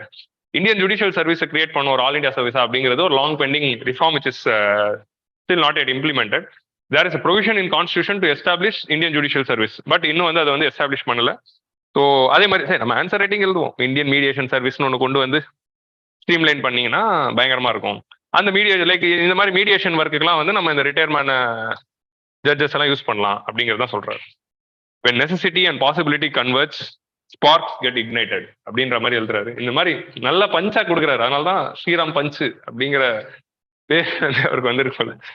ஸோ நல்லா இருந்தது இந்த பஞ்சும், அதனால இந்த பஞ்சு வந்து நோட் பண்ணிக்கோங்க. So necessity and possibility converts, sparks get ignited. So இது வந்து பொலிட்டிக்கல் வில் எங்க வேணா எழுதலாம். Possibility, political will, reforms. கன்க்ளூஷன்ல நீங்க எந்த கொஸ்டின் வேணாலும் இது எழுதுங்க. பாசிட்டிவா கன்க்ளூஷன் முடிக்கிறதுக்கு எழுதுங்க. மனசு இருந்தா மார்கபந்து, அந்த மாதிரி மார்கபந்து முதல் சந்து அதுல வரல. ஸோ அதுதான் வந்து திஸ் ஃபர்ஸ்ட் எடிட்டோரியல். கிளியரா? So second editorial is about நம்ம ஸ்ரீவத்சவ கிருஷ்ணா. திரும்ப வந்து ஸ்ரீவத்சவ கிருஷ்ணா எழுதியிருக்காரு. ஸோ ஸ்ரீவத்சவ கிருஷ்ணாவோட எடிட்டோரியல் வந்து is an IAS officer, current serving IAS officer. But வந்து பொலிட்டிக்கலா வந்து அவர் பேசலாமா அப்படிங்கிறது வந்து ஒரு கொஸ்டின் தான் இருக்கு. லைக் நம்ம ஆன்சர் ரைட்டிங் சந்தோஷப்பா, ஏன்னா ப்ரோ கவர்மெண்ட் பாயிண்ட் எழுதுறாரு, நமக்கு ஆன்சர் ரைட்டிங் பாசிட்டிவ் பாயிண்ட்ஸ் கிடைச்சிச்சு. பட் ஐஏஎஸ் ஆஃபீஸர் வந்து ஜிஎஸ் 4 நம்ம என்ன படிக்கிறோம், இம்பார்ஷியாலிட்டி, நான் பார்ட்டிஷன்ஷிப் அப்படின்னு சொல்றோம். பட் இந்த எடிட்டோரியல்ல நான் பார்ட்டிஷன்ஷிப் எனக்கு தெரியல. ஸோ ஒரு நான் பார்ட்டி, இது அந்த ஆங்கிள் நான் சொல்றேன். ஜிஎஸ் 4 எத்திக்ஸ் பாயிண்ட் ஆஃப் வியூல சொன்னா நான் பார்ட்டிசனா இல்ல. பட் நமக்கு ஆன்சர் ரைட்டிங் சந்தோஷம், ஏன்னா we are getting all good points to write in the answer. So அது வரைக்கும் சந்தோஷம். So that is Srivatsava Krishna. So will discuss this editorial. So இன்னைக்கு குட் கவர்னன்ஸ் டே அப்படிங்கிறதுனால இந்த குட் கவர்னன்ஸ் அப்படிங்கிறதுல வந்து கவர்மெண்ட் ஆஃப் இந்தியா எடுத்த பெஸ்ட் குட் கவர்னன்ஸ் ஸ்டெப்ஸை பத்தி தான் he is discussing. So what are all the recent interventions with respect to good governance which was taken? It's very simple editorial, nothing conceptual. Answer writing la good governance initiative என்ன எடுத்தாங்க அப்படின்னு சொன்னா நமக்கு இமீடியட்டா சொல்ல வராதுல்ல. அப்படி சொல்றதுக்காக நமக்கு 5 பாயிண்ட் இருக்கு. That is the speciality of this editorial. அதனால தான் இவர் 2 எடிட்டோரியல் எழுதாலும் படிங்க அப்படின்னு சொல்றோம். சூப்பரா எழுதுறாரு. ஸோ ரீசெண்டா வந்து கவர்மெண்ட் குட் கவர்னன்ஸ்க்காக 6 ஸ்டெப் எடுத்திருக்காங்க, 5 ஸ்டெப் எடுத்திருக்காங்க. 6வது வந்து வே ஃபார்வர்ட். அதான் அந்த 6 பாயிண்ட். 6மே கண்ணு மாதிரி ஞாபகம் வச்சுக்கலாம், கண்ணு மூட்டு எழுதலாம். ஸோ ஃபர்ஸ்ட் வந்து government has ரிப்பீல்ட் and estimated 2000 acts. British காலத்துல கொண்டு வந்த ஏகப்பட்ட ஆக்ட்ஸ் எல்லாம் எதுக்கு இந்த 70 வருஷமா வச்சிருந்தாங்கன்னு எனக்கும் தெரியல. But it's a very important thing that they repealed a lot of useless acts. Again நிறைய வந்து கொலோனியல் எரா, விக்டோரியன் எரா ப்ரொவிஷன்ஸ்லாம் நம்ம சிஆர்பிசிலையும் ஐபிசிலையும் இருக்கு. உங்களுக்கு புரியுதா? விக்டோரியன் எரால 2000 வருஷம் 200 வருஷம் முன்னாடி இருந்த கல்ச்சர்லாம், லைக் ஃபார் எக்ஸாம்பிள் செக்ஷன் 309 இருக்கட்டும், ஆர் 377 இருக்கட்டும், இந்த மாதிரியான விஷயங்கள் எல்லாமே வந்து 200 வருஷம் பழைய கல்ச்சர். அந்த மாதிரியான ஆக்ட்ஸ் எல்லாம் நம்ம வந்து உள்ள வச்சுட்டு we are having. பிரிட்டிஷ்லயே அதெல்லாம் ரிப்பீல் பண்ணிட்டாங்க, but we are still continuing. So அந்த மாதிரி ஏகப்பட்ட பிரிட்டிஷ் எரா ஆக்ட்ஸ் வந்து கிட்டத்தட்ட ஒரு 2000 ஆக்ட்ஸ் வந்து it was repealed and with the help of Vivek Debroy. Vivek Debroy is a person of prime minister's economic advisory council. And Vivek Debroy is a very important economist. ஞாபகம் இருக்கா? ஒரு சிலருக்கு விவேக் தேப்ராய் ஞாபகம் இருக்கும். கான்க்ளேவ் வந்து உங்களுக்கு நம்ம வந்து திங்க் எடியூ கான்க்ளேவ் போனோம், ஆனா கடைசி வரைக்கும் எக்கனாமிக்ஸ் பத்தி பேசவே இல்லை அவரு. அதுதான் வந்து Vivek Debroy. So Vivek Debroy committee is a very important committee with respect to Indian Railways. Indian ரயில்வேஸோட ரிஃபார்ம்ஸ்க்காக he would have given a lot of recommendation. So Vivek Debroy committee for Indian railways reforms அப்படிங்கிறது படிங்க. That committee recommendation came in 2015. ரொம்ப பழைய கமிட்டி. ஸோ நான் current அஃபேர்ஸ்ல படிச்சது, அதனால வந்து நான் ஃபர்ஸ்ட் அட்டம்ப்ட்ல கரண்ட் அஃபேர்ஸ்ல படிச்சது. So government has repealed estimated 2000 acts, statutes, subordinate legislation which include dozens of appropriation acts, excise act, foreign recruiting act. இப்போ நீங்க வந்து இந்த பாயிண்ட் எக்ஸாம்ல எழுதுவீங்க, ஆனா எந்தெந்த ஆக்டை ரிப்பீல் பண்ணிருக்காங்கிறது எழுத மாட்டீங்க. அது இது எல்லாருக்கும் தெரியும். இந்த கவர்மெண்ட் வந்து கடந்த 5 வருஷத்துல ஏகப்பட்ட ஆக்ட் ரிப்பீல் பண்ணாங்கிறது நமக்கு தெரியும். எதை ரிப்பீல் பண்ணாங்கன்னு எக்ஸாம்பிள் உங்களால் எழுத முடியுமா? ஃபார் எக்ஸாம்பிள் அப்படின்னு போட்டு ஆன்சர் ரைட்டிங்ல அந்த எக்ஸாம்பிளுக்காக தான் இது மனப்பாடம் பண்ணி வச்சுக்கோங்கன்னு சொல்றேன். உங்களுக்கு புரியுதா? ஸோ எலிஃபன்ட்ஸ் ப்ரிசர்வேஷன் ஆக்ட் இது வந்து இப்போதான் பண்ணாங்க. நம்ம வைல்ட் லைஃப் ப்ரொடெக்ஷன் ஆக்ட வந்து ரிப்பீல் பண்ணும்போது கொண்டு வரும். இப்போ அமெண்ட்மெண்ட் பண்ணோம்ல, லாஸ்ட் 2 வீக்ஸ் முன்னாடி டிஸ்கஸ் பண்ணோமே, அது பண்ணும்போது they repealed it. Bengal districts act, to name just a few. So this is a very important intervention which government has taken, which it's a very good thing. So அதே மாதிரி அவன்டிஸ் ரெக்டெக் அப்படிங்கிற இது அவங்களுடைய ரிப்போர்ட்ல என்ன சொல்றாங்கன்னா, ஸோ இது வந்து ease of doing business. There are almost 26,134 criminal clauses. So ரஃப்லி ரிமெம்பர் 26,000 கிரிமினல் கிளாஸஸ் வந்து இந்தியாவில் இருக்கான், which can criminalise a entrepreneur for non compliance. இப்போ ஒரு ஆண்டர்பனர் நீங்க ஒரு பிசினஸ் நடத்துறீங்க, நீங்க வந்து பிசினஸ்ல ஏதாவது ஒரு பிரச்சனை இருக்கு அப்படின்னா அதை கிரிமினலைஸ் பண்றதுக்கு வேரியஸ் ஆக்ட்ஸ்ல criminalising a person who is running business அப்படிங்கிறதுக்கு 26,000 கிளாஸஸ் இருக்கு. Put together all both union laws and state laws, எல்லாரோட லாஸும் புட் டுகெதர்ல இத்தனை இருக்கு. உங்களுக்கு புரியுதா? ஸோ இதுதான் ease and doing business affect பண்ணுது அப்படிங்கிறது சொல்றாரு. அதுல 40% ஆஃப் தி கேஸ்ல the entrepreneur can be sent to jail அப்படின்னு சொல்றாரு. ஸோ 26,000ல 40%. So இது வந்து it gives a sense of fear in the person who is doing business. So ease of doing business is getting affected. So இந்த மாதிரி விஷயங்கள் வந்து இவர் வந்து கர்நாடகால இருக்கிறதுனால அவர் கர்நாடகா பத்தி சொல்லுவாரு. கர்நாடகால நிறைய இருக்கு, அதை நம்ம மாத்தணும் அப்படின்னு சொல்லியிருப்பாரு. ஓகே, நம்ம அந்த பாயிண்ட் தேவையில்ல, இன் ஜெனரல் வந்து வச்சுக்கலாம். இந்த 26,000 கேஸ் அப்படிங்கிற அந்த நம்பர் வந்து ரொம்ப முக்கியம் ஆன்சர் ரைட்டிங்ல. So ease of doing business point of வியூல இது வந்து we can quote if there is a question in GS3, 40% of the complaints are can send them to jail. So இதுல ஒன் ஆஃப் தி ஸ்டெப்ஸ் வந்து ரிலேட்டடா இருந்தது. So இது இந்த editorial இல்லை, நான் ஆட் பண்ணேன். அவரு நம்ம வந்து டெக்ஸ்ட் கான்டெக்ட்ல நான் படிச்சதை தூக்கி இங்க நான் ஆட் பண்ணிட்டேன், அவ்வளவுதான். டெக்ஸ்ட் கான்டெக்ட்ல இந்த வாரம் ஜிஎஸ்டி கவுன்சில் மீட்டிங்ல they have taken a decision to reduce the criminalization within the GST law. So அதை பத்தி வந்து there was this text context. So 48th GST council மீட்டிங்ல they have decided to decriminalize certain offenses under section 132 of the GST Act. So நம்ம GST current அஃபேர்ஸ்ல பேசிக்ஸ்ல economics கிளாஸ்ல basics படிச்சிட்டோம். But இந்த மாதிரி current affairs updates தான் நமக்கு தேவை. ஜிஎஸ்டில இருந்து இந்த மாதிரி ப்ரொவிஷன்ஸ் ரிலேட்டடா what is the threshold limit, what are the recent changes அப்படிங்கிறதுல பிலிம்ஸ் ஸ்டேட்மெண்ட் கொஸ்டின் வரலாம். So that is the thing which have to note. நம்ம பேசிக்ஸ் ஆஃப் ஜிஎஸ்டி படிச்சுட்டு அப்படியே விட்டுறக்கூடாது. கரண்ட் அஃபேர்ஸ் அப்டேட்டுங்கிறது எக்கனாமிக்ஸ்ல இதுதான் ரொம்ப முக்கியம். So section 132 of the central GST ஆக்ட்ல they have decriminalise certain provisions. So provisions relating to penalties and certain provisions relating to prosecutions and compounding. So இப்போ வந்து ஒரு டாக்ஸ் எவேஷன் நடக்குதுன்னு வைங்களேன். டாக்ஸ் எவேஷன்ல ஒருத்தர் பிடிக்கிறோம், 2000 அதாவது 2 crore worth of எவேஷனுக்கு மேல இருந்தா மட்டும்தான் that person will be arrested. 2 crore கீழே தான் அவர் எவேட் பண்றாரு அப்படின்னா அரெஸ்ட் இருக்காது, case will be filed. of course போனா போச்சுன்னு விட்டுறலாம் மாட்டாங்க, case will be filed, litigation will go, but if it is higher than 2 crore then only the arrest will be happening அப்படின்னு சொல்றாங்க. ஸோ இதுதான் வந்து decriminalization. அதாவது we are not going to leave them alone. நீங்க தப்பு பண்ணல போகணும் அப்படின்னு சொல்லல, அரெஸ்ட் பண்ணி ஜெயில போடலாமா இல்லைன்னா வந்து ஜஸ்ட் கேஸ் மட்டும் ஃபைல் பண்ணிட்டு லிட்டிகேஷன் போலாமா அப்படிங்கிற அந்த விஷயத்துல தான் வந்து they are changing.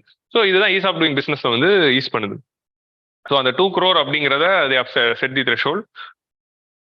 So imposing penal provisions in the ambiguous ecosystem significantly alters how business perceives the risk and uncertainty and directly impact their ability to conduct business. So எந்த கேஸ்ல இப்போ வந்து சம்டைம்ஸ் வந்து எப்படி இருக்கும் அப்படின்னா வித்தவுட் நாலேஜ் கூட நிறைய பேர் பண்ணலாம்.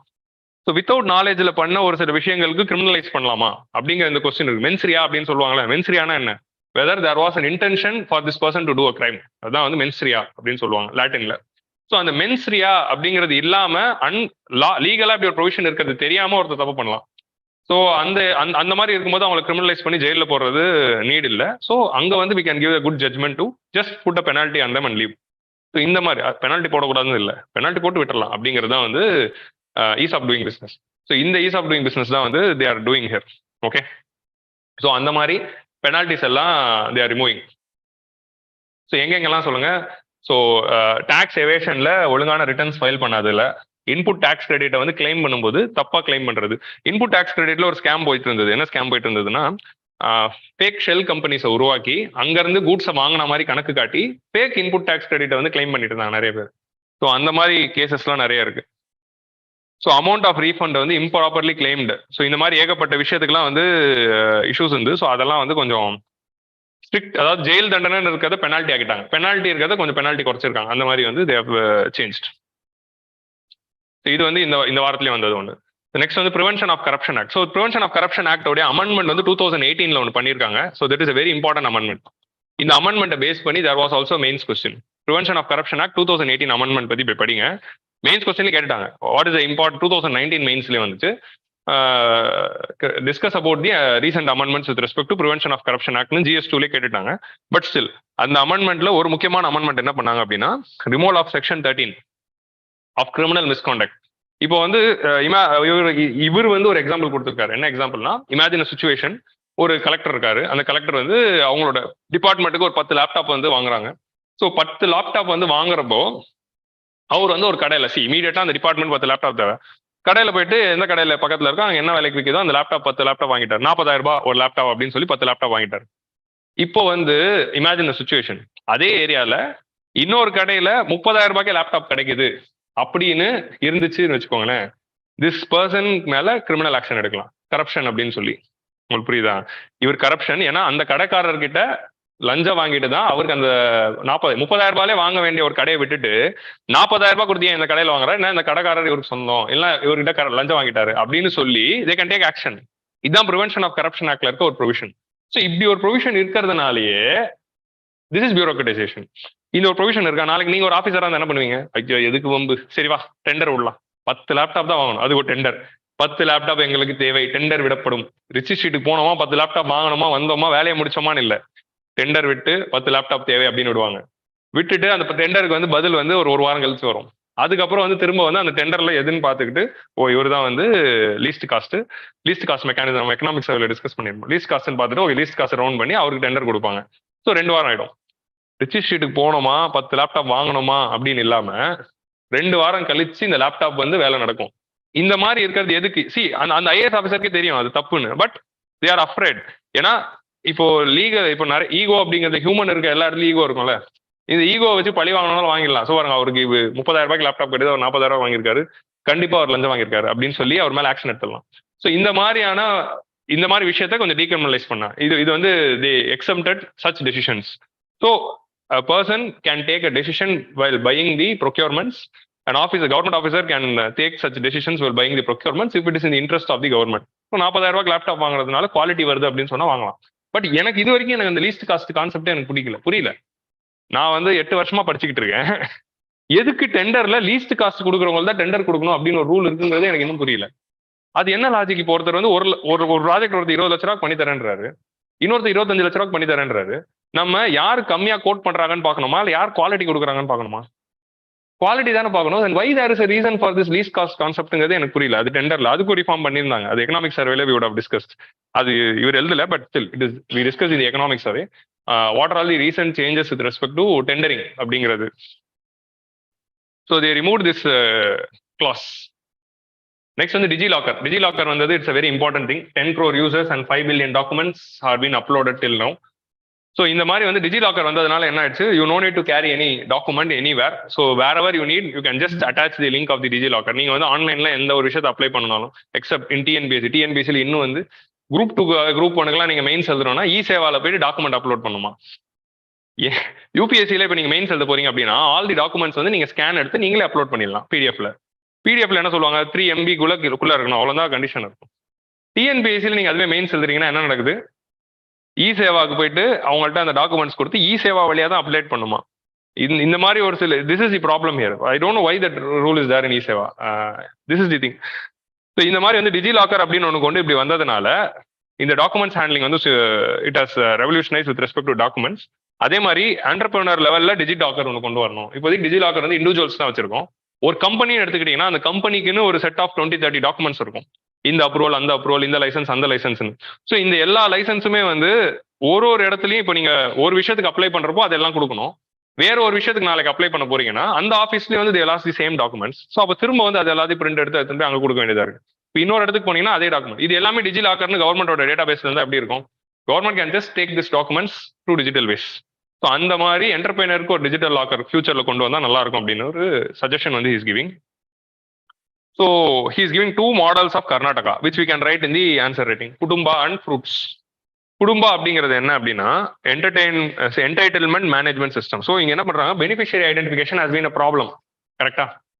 Government, if they are bringing in a scheme, who is going to be the beneficiary? That has been a very big problem in the for the last many years. So இந்த குடும்பால என்ன இருக்க போகுது அப்படின்னா, ஒரு கர்நாடகாவில் இருக்கிற எல்லா ஹவுஸ் ஹோல்ட்ஸோடைய டேட்டா இருக்கு. Okay, like for example we had this socio economic caste சென்சஸ்ல deprivation criteria, inclusion exclusion criteria அப்படிங்கிறத வச்சு they will be making a list அப்படின்னு பார்த்தோம். கரெக்டா? ஸோ அந்த கிரைட்டீரியா வச்சுக்கிட்டு they are having the people. So எந்தெந்த ஸ்கீமுக்கு யார் யார் எலிஜிபிள் அப்படிங்கிறது இப்போ குடும்பால வந்து எல்லார் பேரும் இருக்கும். ஸோ இஃப் யூஆர் என்ட்ரிங், எனக்கு 4 டிப்ரைவேஷன் கிரைட்டீரியா நம்பர் வேணும் அப்படின்னு என்டர் பண்ணா அந்த அந்த அந்த லிஸ்ட் ஆஃப் நேம்ஸ் கூட தனியாக வந்து they can easily take away the beneficiary list. So ஒரு வாட்டி ஆன் ஃபீல்டில் போய் சர்வே பண்ணணும்னு அவசியம் இல்லை. எல்லாரோட டேட்டா பேஸ் இதில் இருக்கு. நீங்க ஜஸ்ட் வந்து உங்களுக்கு என்ன ஃபில்டர் வேணுமோ அந்த ஃபில்டர் வச்சு இஃப் யூஆர் செலக்டிங் இன்கம் வந்து இது கீழே இன்கம், இந்த மாதிரி வீடு இருக்கிறவங்க, இந்த ஏஜ்ல இருக்கிறவங்க, இந்த மாதிரி if you are putting some filters you can take out a beneficiary list out of it. ஒரு எக்ஸல்ல இருக்கிற மாதிரி சொல்றேன். ஸோ இந்த மாதிரியான ஒரு சிஸ்டம் தான் Kutumba system, which is used for beneficiary identification for Karnataka government schemes. Similarly fruits அப்படிங்கிறது for farmers. Okay, farmer registration and unified beneficiary information சிஸ்டம்ங்கிறது fruits for farmers, for farmer related ஸ்கீம்ஸ்க்காக கொண்டு வந்திருக்காங்க. ஸோ ஸ்வமித்வா அப்படிங்கிற அந்த எக்ஸாம்பிள் அவர் கொடுத்திருந்தாரு. But Swamitva is we know what is that Swamitva. Swamitva is using drones to give the patta. So உங்களுக்கு வந்து they are giving the land records. So land records வந்து ரொம்ப நாளாக வந்து கன்க்ளூசிவ் லேண்ட் ரெக்கார்ட்ஸ் வந்து மக்களுக்கு கொடுக்கணும். இத்தனை நாளாக வந்து we are having presumptive land records. பட்டா இல்லாத நிலங்கள் தான் இருக்கு. பட்டா போட்டு இவர் தான் ஓனர் அப்படின்ட்டு கவர்மெண்ட் கையில இருந்து கொடுக்கறது தான் கன்க்ளூசிவ் லேண்ட் ரெக்கார்ட்ஸ். இந்த கன்க்ளூசிவ் லேண்ட் ரெக்கார்ட்ஸ் கொடுக்கறதுக்காக ஸ்வமித்வா ஸ்கீம் வந்து லான்ச் பண்ணியிருக்காங்க. ஸோ இதுல நான் அந்த போர்ட்டல் பேர் சொல்லலை. காமன் இந்த போர்ட்டல் என்னங்கிறது இப்போ நீங்க தான் சொல்லணும். Common portal where all the compliances for particular industries are listed as well as updated for a periodic changes of government orders or any court judgments. ஒரு இடத்து பிசினஸ் ஆரம்பிக்கணும்னா உங்களுக்கு என்னென்னலாம் இது தேவை, what and all things you have to bring in, what and all documents you have to bring in, where and all you can do the investments, what is the potential here, what documents you have to submit, where you have to get approval, எல்லாமே ஒரே வெப்சைட்ல கிடைக்குது. Government ஏதாவது change பண்ணாலும் இமீடியட்டா அதில் மாறிடும். அது எந்த வெப்சைட்? MCA 21ல நம்ம போய் ஃபைல் பண்றதுங்க. கவர்மெண்டோட ஒரு வெப்சைட்ல they are listing prevents investors from searching for information across 40 to 50 days. MCA 21 வந்து என்னதுன்னா அந்த that company is filing their details. It's not, இது வந்து கவர்மெண்டோட வெப்சைட். இந்த வெப்சைட்டுக்கு போனீங்கன்னா நீங்க ஒரு பிசினஸ் ஆரம்பிக்கணும், இந்த வெப்சைட்டுக்கு போனீங்கன்னா எந்தெந்த பிசினஸ் எங்க ஆரம்பிக்கலாம் அப்படின்னு. ஸோ இன்வெஸ்ட் இந்தியா அப்படிங்கிற ஒரு வெப்சைட் வந்து நம்ம கிளாஸ்ல அதான் ஸ்லைட்ல போட்டு காட்டினேன். அந்த வெப்சைட் தான் வந்து they have given here. So இந்த வெப்சைட் ஆரம்பிச்சதுனால என்ன ஆயிடுச்சு, இப்போ ஒருத்தர் இன்வெஸ்ட் பண்ண வராரு அப்படின்னா ஒரு மினிஸ்ட்ரியா ஒரு வெப்சைட்டா போயிட்டு ஒரு ஆஃபீஸா போயிட்டு இதுக்கு என்ன பண்ணணும் அதுக்கு என்னன்னு இல்லை, எல்லாமே ஒரே இடத்துல கிடைச்சிருது. நீங்க அந்த இன்வெஸ்ட் இந்தியா போய் எக்ஸ்ப்ளோர் பண்ணீங்கன்னா உங்களுக்கே தெரியும். It will redirect wherever it is needed. நீங்க அந்த ஒரு இடத்துல இருந்து எல்லா இடத்துக்கும் போகலாம். ஸோ அந்த மாதிரி ரீடைரக்ஷன்ஸ் வந்து நிறைய இருக்கும் அந்த வெப்சைட்ல. So that is one intervention. And there are start up such as Avantari and Rephrase AI, which இது வந்து ஒரு simple point, which use artificial intelligence to and machine learning to create the mass personalization in advertising and communication. இப்போ வந்து lockdown அப்பெல்லாம் வந்துச்சுல, நம்ம phone எடுக்கிறப்போ mask போடுங்க இது சொல்லுங்க, அந்த மாதிரி இது வந்து ஒரு சின்ன எக்ஸாம்பிள் தான். என்னதுன்னா இப்போ வந்து பிரைம் மினிஸ்டர் வந்து நீங்க ஃபோன் எடுத்தோடனே ஹலோ ஆதில், நீங்க வந்து RBIல நீங்க பாஸ்வேர்ட் பின் நம்பர் மாத்தவே இல்லை மாத்துங்க அப்படின்னு பிரைம் மினிஸ்டரே எனக்கு சொல்றாரு ஃபோன்ல, அப்படின்னு அப்படி இருக்கும். ஸோ அதுதான் வந்து ஆர்டிஃபிஷியல் இன்டெலிஜென்ஸ். ஸோ நீங்க பின் நம்பர் மாத்துங்க அப்படின்ட்டு இப்போ நீங்க சக்திகாந்த தாஸை எடுத்துக்கோங்க, பின் நம்பர் மாத்துங்க அப்படிங்கிறது காமனா ரெக்கார்ட் பண்ணிட்டு பேர் சொல்றது மட்டும் ஆர்டிஃபிஷியல் இன்டெலிஜென்ஸ் சொல்லிடும். ஸோ ஒரு பேரும் பிரைம் மினிஸ்டர் சொல்ல முடியாது. ஸோ அந்த மாதிரி வந்து நீங்க வந்து பர்சனலைஸ் மெசேஜஸ்லாம் அனுப்புறப்போ citizens will be getting the connection with the government அப்படின்னு அவர் சொல்றாரு. பட் ஸ்டில் ஆன்சர் ரேட்டிங் நம்ம வச்சுக்கலாம். ஓகே, நல்லா இருக்கு, வில் ஹாவ். ஸோ இந்த மாதிரி ஒரு இனிஷியேட்டிவ் வைக்கிறதுனால எப்படி இருக்க போது, there is going to be a connect between the government to citizen. So prime மினிஸ்டரோட குரல்ல உங்க பேர் சொல்லும்போது உங்களுக்கு ஒரு சந்தோஷம் வருது இல்ல. ஸோ அந்த மாதிரி வந்து people will get the connect அப்படிங்கிற மாதிரி they will get the happiness. எனக்கு நிதி ஆயோக்ல வேலை கொடுத்துருவாங்க இன்னும் கொஞ்ச நாள். பட் இதெல்லாம் பண்றோம். ஆனா வந்து கடைசியான பாயிண்ட் தான் எனக்கு ரொம்ப பிடிச்ச பாயிண்ட். என்ன பாயிண்ட் அப்படின்னா, இது எல்லாமே நல்ல இன்டர்வென்ஷன் தான். நம்ம கவர்மெண்ட் வந்து ஒரு பிசினஸ் மேன் வந்து ஈஸியா சொல்லிடுறாரு, இது சரியில்லை அது சரியில்லை அது சரியில்லை அது சரியில்லை, இது பண்ணணும் அது பண்ணணும், நாடு சரியில்லை கவர்மெண்ட் சரியில்லைன்னு எல்லாம் சொல்றீங்களே, நீ ஃபர்ஸ்ட் டாக்ஸ் கட்டுறியா? டாக்ஸ்ன்னு வந்துச்சுன்னா எவ்வளவு குறைக்க முடியுமோ குறைக்கிறீங்க, குறைன்னு வரும்போது எவ்வளவு குறை சொல்ல முடியுமோ சொல்றீங்க.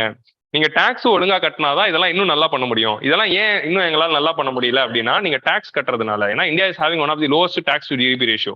ஸோ டாக்ஸ் கட்டுங்க அப்படின்னு சொல்றாரு. So India's tax to GDP ratio is hovering around 11 to 12% as against the 45% in USA. So 45% வந்து tax to GDP ratio USAல இருக்கு. நம்ம ஊர்ல வந்து 11 to 12% தான் இருக்கு. So see the gap. So அந்த gap வந்து you have to increase. நம்ம அந்த ஒரு டேட்டாவே போதும். 1% of the citizens are paying tax. அவ்வளவுதான். இந்த ஒரு டேட்டாவே it's enough to say the level of tax payment in India. So more tax if these entrepreneurs, இந்த entrepreneurs எல்லாருமே entrepreneursக்காக இவ்வளவு பண்ணி கொடுத்துருக்கோம். ஸோ நீங்க டாக்ஸ் கட்டுங்க அப்படிங்கிற ஒரு சிம்பிள் விஷயம் தான். அது பண்ணாலே you can bring in a lot of changes. Okay, so good கவர்னன்ஸ்க்கு வந்து ஏகப்பட்ட எக்ஸாம்பிள்ஸ் இருக்கு. We have seen in various other editorials ஏகப்பட்ட இனிஷியேட்டிவ்ஸ் பத்தி we have discuss. All those things வந்து இப்போ நீங்க கிளப் பண்ணும். எம்ஜி நரேகா வச்சு ஒரு போர்ட்டல் இருக்கு, இன்டகிரேட்டட் சைல்டு டெவலப்மெண்ட் சிஸ்டம் வச்சு ஒரு போர்ட்டல் இருக்கு. இந்த மாதிரி ஏகப்பட்ட இடத்துல we would have discuss with both pros and cons பேசியிருப்போம். ஸோ அந்த எல்லாமே ஞாபகம் வச்சு you have to connect. So next is about the cost to the country. CTC அப்படின்னா cost to the company. Company வந்து சிடிசியை குறைக்கணும். சிடிசினா இன்னொன்று இருக்கு, லைக் சேலரி வச்சு சொல்லுவாங்க, நம்ம அதுக்குள்ள போக வேணாம். காஸ்ட் டு தி கம்பெனி அப்படின்னா என்னதுன்னா, அந்த காஸ்ட் டு தி கம்பெனினா factor cost. How a company can reduce the whatever cost they are incurring in order to give this product or service. இந்த கூட்ஸையும் சர்வீஸையும் கொடுக்கறதுக்கு கம்பெனிக்கு எவ்வளோ காஸ்ட் ஆகுது, அந்த காஸ்ட்டை வந்து எவ்வளோக்கு எவ்வளோ அந்த கம்பெனி குறைக்கிறாங்களோ அவ்வளோக்கு எவ்வளோ அவங்களுக்கு optimisation and profit making will come. So அந்த காஸ்ட்டை குறைக்கிறதுக்கு தான் வந்து they will try to do the steps. அந்த காஸ்ட்டை குறைச்சு with low amount of capital more amount of output அப்படின்னு கொண்டு வரதான் ப்ரொடக்டிவிட்டி. ஸோ அந்த ப்ரொடக்டிவிட்டியை நோக்கி ஒர்க் பண்ணும்போது one of the steps which they are taking is contractualisation. So what is contractualisation? டைரக்டான பர்மனன்ட் எம்ப்ளாயை ரெக்ரூட் பண்ணாம they are just temporarily recruiting and contract employee. So இந்த மாதிரி கான்ட்ராக்சுவலைசேஷன் நடக்கிறப்போ cost to the company is coming down. Cost to the company is coming down, entrepreneurs are benefited, profit is increasing, all good, but it is also affecting the cost to the country. இதனால கம்பெனிஸ்க்கு பெனிஃபிட்டே தவிர economic benefit இல்ல. ஏன்னா at the large scale it is going to affect a lot of people who are the demand creators of the economy, who are the human capitals. So இந்த large scale demand கிரியேட்டர்ஸ்க்கு human கேபிட்டல்ஸ்க்கு இது affect ஆகுது அப்படின்னு சொல்றது தான் cost to the country. So cost to தி கம்பெனியை குறைக்கிறேன் அப்படின்னு போயிட்டு you are costing the cost to the country. You are affecting the cost, increasing the cost to the country. So GST la employment is a direct topic. So contractualization of public sector enterprises அப்படின்னு ஒரு editorial நான் வந்து இதுக்கு முன்னாடி discuss பண்ணியிருக்கேன். I don't know exactly which edition. Contractualisation in government public sector என்டர்பிரைசஸ்ல இருக்க பிரச்சனை. லைக் நம்ம பிஎஸ்யூஸ்லேயே கவர்மெண்டே கான்ட்ராக்சுவலைசேஷன் பண்றாங்க. ஸோ அதை பாருங்க. அது கூட இது வந்து இன் ஜெனரல் ரெண்டுமே லிங்க்டா நீங்க பார்க்கணும்.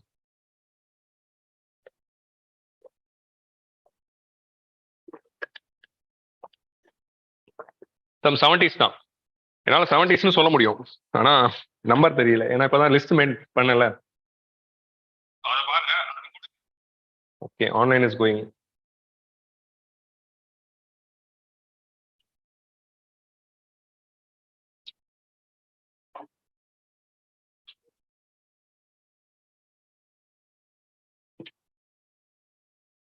Okay, so according to period labour force survey PLFS 2021 வந்து இந்தியாவில் வந்து there are 100 million casual workers, 50 million salaried workers with no job contract. Salaried workers தான், but no job contract.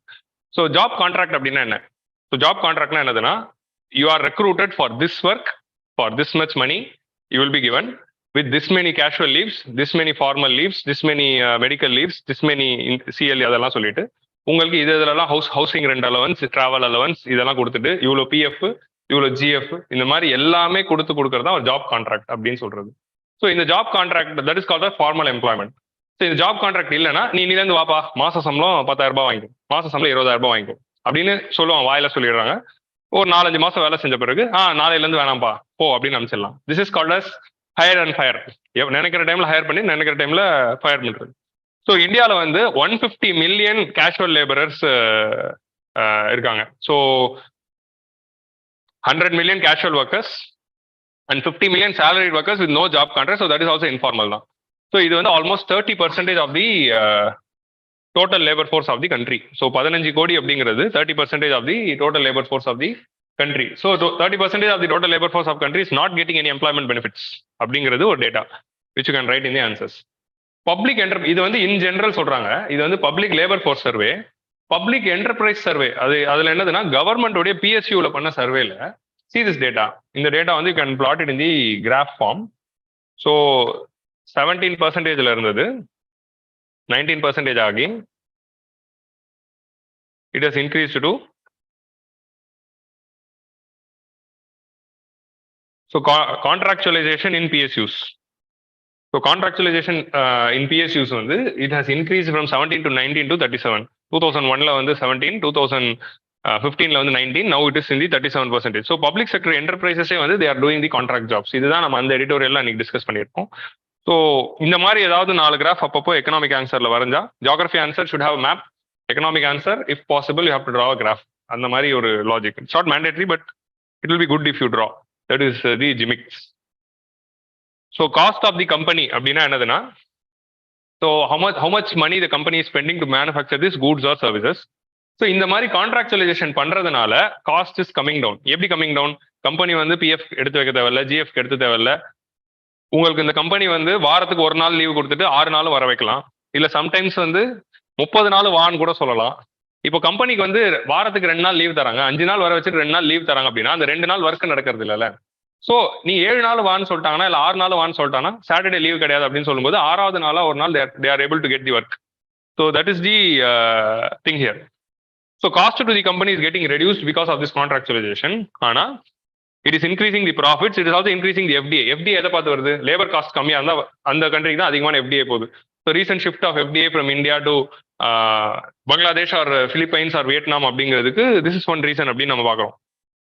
So இந்த மாதிரி ஹியூமன் ரிசோர்ஸ் காஸ்ட் இது நல்லா இருந்தது. What is the cost of the company? அந்த காஸ்ட் ஆஃப் தி கம்பெனி வந்து one of the cost raw material cost இருக்கு, input cost, ஏகப்பட்ட காஸ்ட்ல ஹியூமன் ரிசோர்ஸ் காஸ்ட் வந்து it is being divided into hiring cost, induction cost, career progression cost, severance cost and superannuation cost அப்படின்னு நம்ம பிரிக்கிறோம்.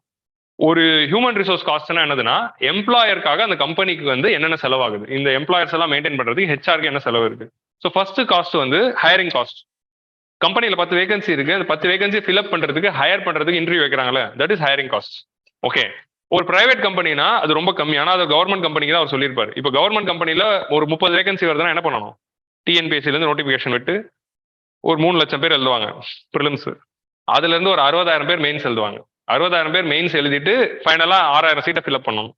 So இந்த மாதிரி வந்து 60,000 பேர் மெயின்ஸ் எழுதி 6,000 சீட்டை ஃபில்அப் பண்ணி they have to recruit. So இதே 6,000 சீட் பிரைவேட் செக்டர்ல ஃபில் பண்ணோம்னா 1 வீக்ல பண்ணிடலாம், ஆர் 2 வீக்ஸ்ல பண்ணிடலாம் with the private sectors link இந்த modern day நௌக்கரி ஏரால. So hiring cost வந்து பப்ளிக் செக்டர் என்டர்பிரைஸ்க்கு அதிகம், பிரைவேட் செக்டர் என்டர்பிரைஸ்க்கு கம்மி. ஸோ அது ஒரு காஸ்ட். ரெண்டாவது வந்து இண்டக்ஷன் காஸ்ட். அவங்களுக்கு இண்டக்ஷன் காஸ்ட் உள்ள வந்தோடனே ட்ரைனிங் கொடுக்குறது. லபாஸ்னா கொண்டு போயிட்டு 1 வருஷம் ட்ரைனிங், அதுக்கப்புறம் எந்த ஊருக்கு அனுப்புறாங்களோ அந்த ஊர்ல வந்து ஒரு வருஷம் ட்ரைனிங். ஸோ அந்த training cost for the government அப்படிங்கிறது induction cost. Before going into the employment you should know the skill for whatever the jobs which is needed. ஏன்னா we are not learning skills in the colleges. So next வந்து career progression cost. career progression costனா promotions. ஒரு 2 வருஷத்துக்கு ஒரு வாட்டி promotion, 3 வருஷத்துக்கு ஒரு வாட்டி promotion அப்படிங்கிற ரூல் இருக்குல்ல, எவ்ரி இயர் இன்க்ரிமெண்ட் அப்படின்னு ஒன்று இருக்குல்ல, அது கரியர் ப்ரோக்ரஷன் காஸ்ட். இதெல்லாம் கம்பெனிக்கு தானே செலவு. எவ்ரி இயர் இன்க்ரிமெண்ட் அப்படின்னா எவ்ரி இயர் வந்து 2%, 5% அப்படின்னு இருக்குன்னா எவ்ரி இயர் சம்பளம் ஏற்றிட்டே போகுது. So cost of the company is going rise. அது வந்து கரியர் ப்ரோக்ரஷன் காஸ்ட். சிவியரன்ஸ்னா அவங்களை வேலையை விட்டு ரிமூவ் பண்ணும்போது ஆகிற காஸ்ட். ஒருத்தர் வேலையை விட்டு ரிமூவ் பண்ணணும்னா நீங்க வேலையை ரிசைன் பண்ணணும்னா நீங்க 1 மந்த் வேலை செஞ்சு கொடுத்துட்டு போகணும். அப்படி 1 மந்த் வேலை செய்ய முடியலன்னா நீங்க 1 மாசம் சம்பளம் கொடுத்துட்டு போற மாதிரி இருக்கும். 1 மந்த் நோட்டீஸ் பீரியடா 3 மந்த் நோட்டீஸ் பீரியடாங்கிறது ஏற்ற மாதிரி depends on the company to company. Company வந்து ரிமூவ் பண்றாங்க அப்படின்னு வச்சுக்கோங்களேன், ஒரு ஃபார்மல் எம்ப்ளாய்மெண்ட், நீங்க ஒரு ஃபார்மல் ஆர்கனைசேஷன் இருக்கீங்க, கம்பெனி உங்களை ரிமூவ் பண்றாங்கன்னா either company should give you 1 month salary and then they have to remove, or 3 months salary and remove. So that is the cost for the company. So 2 பேர்ல யார் job contract breach பண்ணாலும் they have to serve the notice period.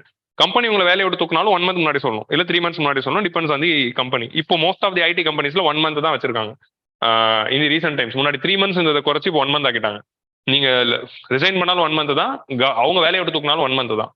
நீங்க 1 month serve பண்ண முடியல, have to pay the money and come out. So இது severance cost. So company வேலையை எடுத்து வரானா கம்பெனி ஹேவ் டு பே. அடுத்து வந்து சூப்பர் ஆனுவேஷன் காஸ்ட். ரிட்டையர்மெண்ட் அப்போ உங்களோட பிஎஃப் காஸ்ட் எல்லாம் கலெக்ட் பண்ணி உங்களுக்கு கொடுக்குறது. இதுதான் ஒரு ஹியூமன் ரிசோர்ஸை மேனேஜ் பண்றதுக்கு ஒரு கம்பெனிக்கு ஆகிற காஸ்ட். இந்த காஸ்ட் எல்லாமே கான்ட்ராக்ட் லேபருக்கு இல்லை. நாளையிலேருந்து வேலைக்கு வா, நாளையிலேருந்து வேலைக்கு போ. ஒரு ஃபார்மருக்கு வந்து ஃபார்ம் செக்டர்ல எப்படி வந்து ஹார்வெஸ்டிங்கும் சோயிங்கும் கூப்பிடுறாங்களோ, இல்லைனா வந்து ஒரு மில்ல வந்து மில் ஒர்க்கர்ஸ் எப்படி கூப்பிடுறாங்களோ, கன்ஸ்ட்ரக்ஷன் லேபர்ஸ் அவங்களாம் யோசிச்சு பாருங்க. கன்ஸ்ட்ரக்ஷன் லேபர்ஸ் கான்ட்ராக்ட் இருக்கா? நான் எனக்கு ஒரு இனி இந்த பில்டிங் 50 பேர் வேணும், அந்த பில்டிங் 100 பேர் வேணும், 100 பேர் வாங்க வேலை செய்யுங்க போங்க, அந்த மாதிரி தானே இருக்கும். ஸோ இந்த மாதிரி எந்த காஸ்ட்டுமே வந்து it is not being going for the contract labourers. So கம்பெனிக்கு இந்த எல்லா காஸ்ட்டையும் கட் பண்றதுக்கு contractualisation is helpful. So this is the advantage with their get. இதனால தான் அவங்களுக்கு வந்து ப்ராஃபிட்ஸ் அதிகமாகுது, எஃப்டிஏ அதிகமாகுது, CTC is coming down. But ஆமா இதெல்லாம் நல்லது தான், ஆனால் cost to the country. So இந்த மாதிரி வேஜ் சப்ரஷன் நடக்கிறதுனால, சிடிசி குறையறதுனால கம்பெனிக்கு பெனிஃபிட் தான். It benefits the contractors and the firms, but it's a loss for the economy அப்படின்னு சொல்றாங்க. Of course ease of doing business improve ஆக தான் போகுது. Ease of doing business improve ஆகிறது at the cost of hmm? Only one group of people are going to be benefited out of it, who is going to be the firm side, and the majority of the people are they are the working class தானே. So working class people are going to be affected. So what is the cost for the economy? So இந்த மாதிரி வந்து கான்ட்ராக்சுவலைசேஷன் பண்ணும்போது training கொடுக்கறது இல்லை. இந்த induction cost இல்லாததுனாலையும் career progression காஸ்ட்ல இன்னொரு முக்கியமான காஸ்ட் என்ன, எவ்ரி 3 இயர்ஸ்க்கு ஒரு வாட்டி ட்ரைனிங் கொடுப்பாங்க. புதுசா ஒரு விஷயத்தை கொண்டு வந்தாங்கன்னா ட்ரைனிங் கொடுப்பாங்க. பட் கான்ட்ராக்ட் லேபர்ஸ் அப்படிங்கிற இருக்கும்போது அவங்களுக்கு இந்த இண்டக்ஷன் காஸ்ட் இல்லை, ட்ரைனிங் கொடுக்கறது இல்லை. ட்ரைனிங்கே இல்லாம தே ஆர் ஜஸ்ட் ரெக்ரூட்டிங். ஸோ இந்த இம்ப்ராப்பர் ட்ரைனிங்னாலே ஃபால் இன் ப்ரொடக்டிவிட்டி நடக்குது, ஆக்சிடென்ட்ஸ் அதிகமாக நடக்குது. இண்டஸ்ட்ரியில ஒரு மிஷினரி ஆப்ரேட் பண்ண முடியாம ஆக்சிடென்ட்ஸ் நடக்கும் வித்வுட் ப்ராப்பர் ட்ரைனிங். ஸோ இதனால வந்து அகைன் ஹியூமன் லாஸ் இருந்தாலோ இல்லை ப்ரொடக்டிவிட்டி லாஸ் இருந்தாலோ லாங் ரன்ல it is going to be loss for the company also. அதான் வந்து சொல்ல வராங்க. ஷார்ட் ரன்ல தான் it's a gain. Fall in the health care spending. So இந்த மாதிரி வேஜ் சப்ரஷன் நடக்கிறதுனால money in the hands of people is coming down. Personal income, so personal income, personal disposable income குறையும் போது என்ன ஆகுது? Purchasing power is coming down. So amount of money which they are spending to healthcare is spending. So there is a decline of human capital. A weak body cannot be a efficient worker or an efficient labor. So மக்கள் கையில காசு கம்மியா போச்சுன்னா their health will be affected. Low morale in the contract workers. Actually இது வந்து ஒரு dichotomy தான். Permanent ஒர்க்கர்ஸ்க்கு வந்து மொரேல் வந்து கம்மியா இருக்குமா, இல்லை கான்ட்ராக்ட் ஒர்க்கர்ஸ்க்கு மொரேல் கம்மியா இருக்குமாங்கிறது ஒரு debate. It depends on the work to work, it depends on company to company. Permanent ஒர்க்கர்ஸ்க்கு வேலை பர்மனன்ட் தானேன்னு லெத்தார்ஜி வரும், அதுவும் வாய்ப்பு இருக்கு. கான்ட்ராக்ட் ஒர்க்கர்ஸ்க்கு ஐயோ கான்ட்ராக்ட் ரெனியூ பண்ண 2 வருஷத்துக்கு ஒரு தான் ரெனியூ பண்ணுவாங்க அப்படிங்கிற அந்த ஃபியர்னால அவங்க வந்து கான்ட்ராக்ட் ரெனியூ ஆகணுங்கிறதுக்காக நல்லா வேலை செய்வாங்க. இதுவும் நடக்கும். சம்டைம்ஸ் என்ன ஆகும், கம்பெனிஸ் மேல இருக்கிற அட்டாச்மெண்ட் அப்படிங்கிற ஒரு ஃபேக்டர் இருக்கு. இந்த கம்பெனி நம்ம வேலை செய்யற கம்பெனி, இந்த இவங்க நம்ம வேலை செய்யணும், இவன் வேலையை விட்டு தூக்கினா நான் இன்னொரு கம்பெனிக்கு போயிடுவேன் அப்படிங்கிற அந்த ஃபீலிங்கும் கான்ட்ராக்ட் லேபர்ஸ்க்கு வர வாய்ப்பு இருக்கு. ஸோ இந்த ஆர்குமெண்ட் வந்து this point is applicable, it changes for employment. அது அவரே சொல்றாரு, அந்த டைகாட்டம் இருக்குதான் அப்படின்னு சொல்லி தான் he would have written. So low morale in the contract workers, so lack of interest in boosting the quality. So they will not take the ownership with respect to job which they are doing. இது என்னோட company, இது நம்மளுடைய work, இதனால company வளர்ந்துச்சுன்னா நமக்கும் growth இருக்கு அப்படிங்கிற அந்த ownership வராது. ஸோ அந்த ஓனர்ஷிப் எப்போ வரும்னா, இஃப் யூர் பர்மனன்ட் ஒர்க்கர், இந்த கம்பெனில நான் வேலை செஞ்சு ப்ரொடக்டிவிட்டி அதிகப்படுத்தினா கம்பெனிக்கு ப்ராஃபிட் வரும், அதனால எனக்கு சேலரி ஹைக் வரும். ஸோ அந்த ஓனர்ஷிப் வராது. இப்போ why Amazon is giving shares to the top மேனேஜர்ஸ்க்குலாம் ஏன் ஒரு ஷேர் தராங்க? ஏன்னா கம்பெனி ப்ராஃபிட் கெயின் பண்ணி வளர்ந்துச்சு அப்படின்னா ஷேர் வேல்யூ அதிகமாக போகுது. அதனால அந்த மேனேஜருக்கு வந்து it's an incentive. So manager will ensure that company shares are always in the bullish mode, அதாவது it's always in the rising. So இதுதான் வந்து அது கிவிங் தி ஷேர்ஸ், கம்பெனியோட shares it's giving to the managerial level போஸ்ட்டுங்கிறதுக்கான reason. So அந்த sense of ownership இல்லாமல் போகுது. So அதனால it affects the export competitiveness because of the loss of quality. So இங்கேயும் வந்து குவாலிட்டி போகுது, இங்கேயும் குவாலிட்டி போகுது.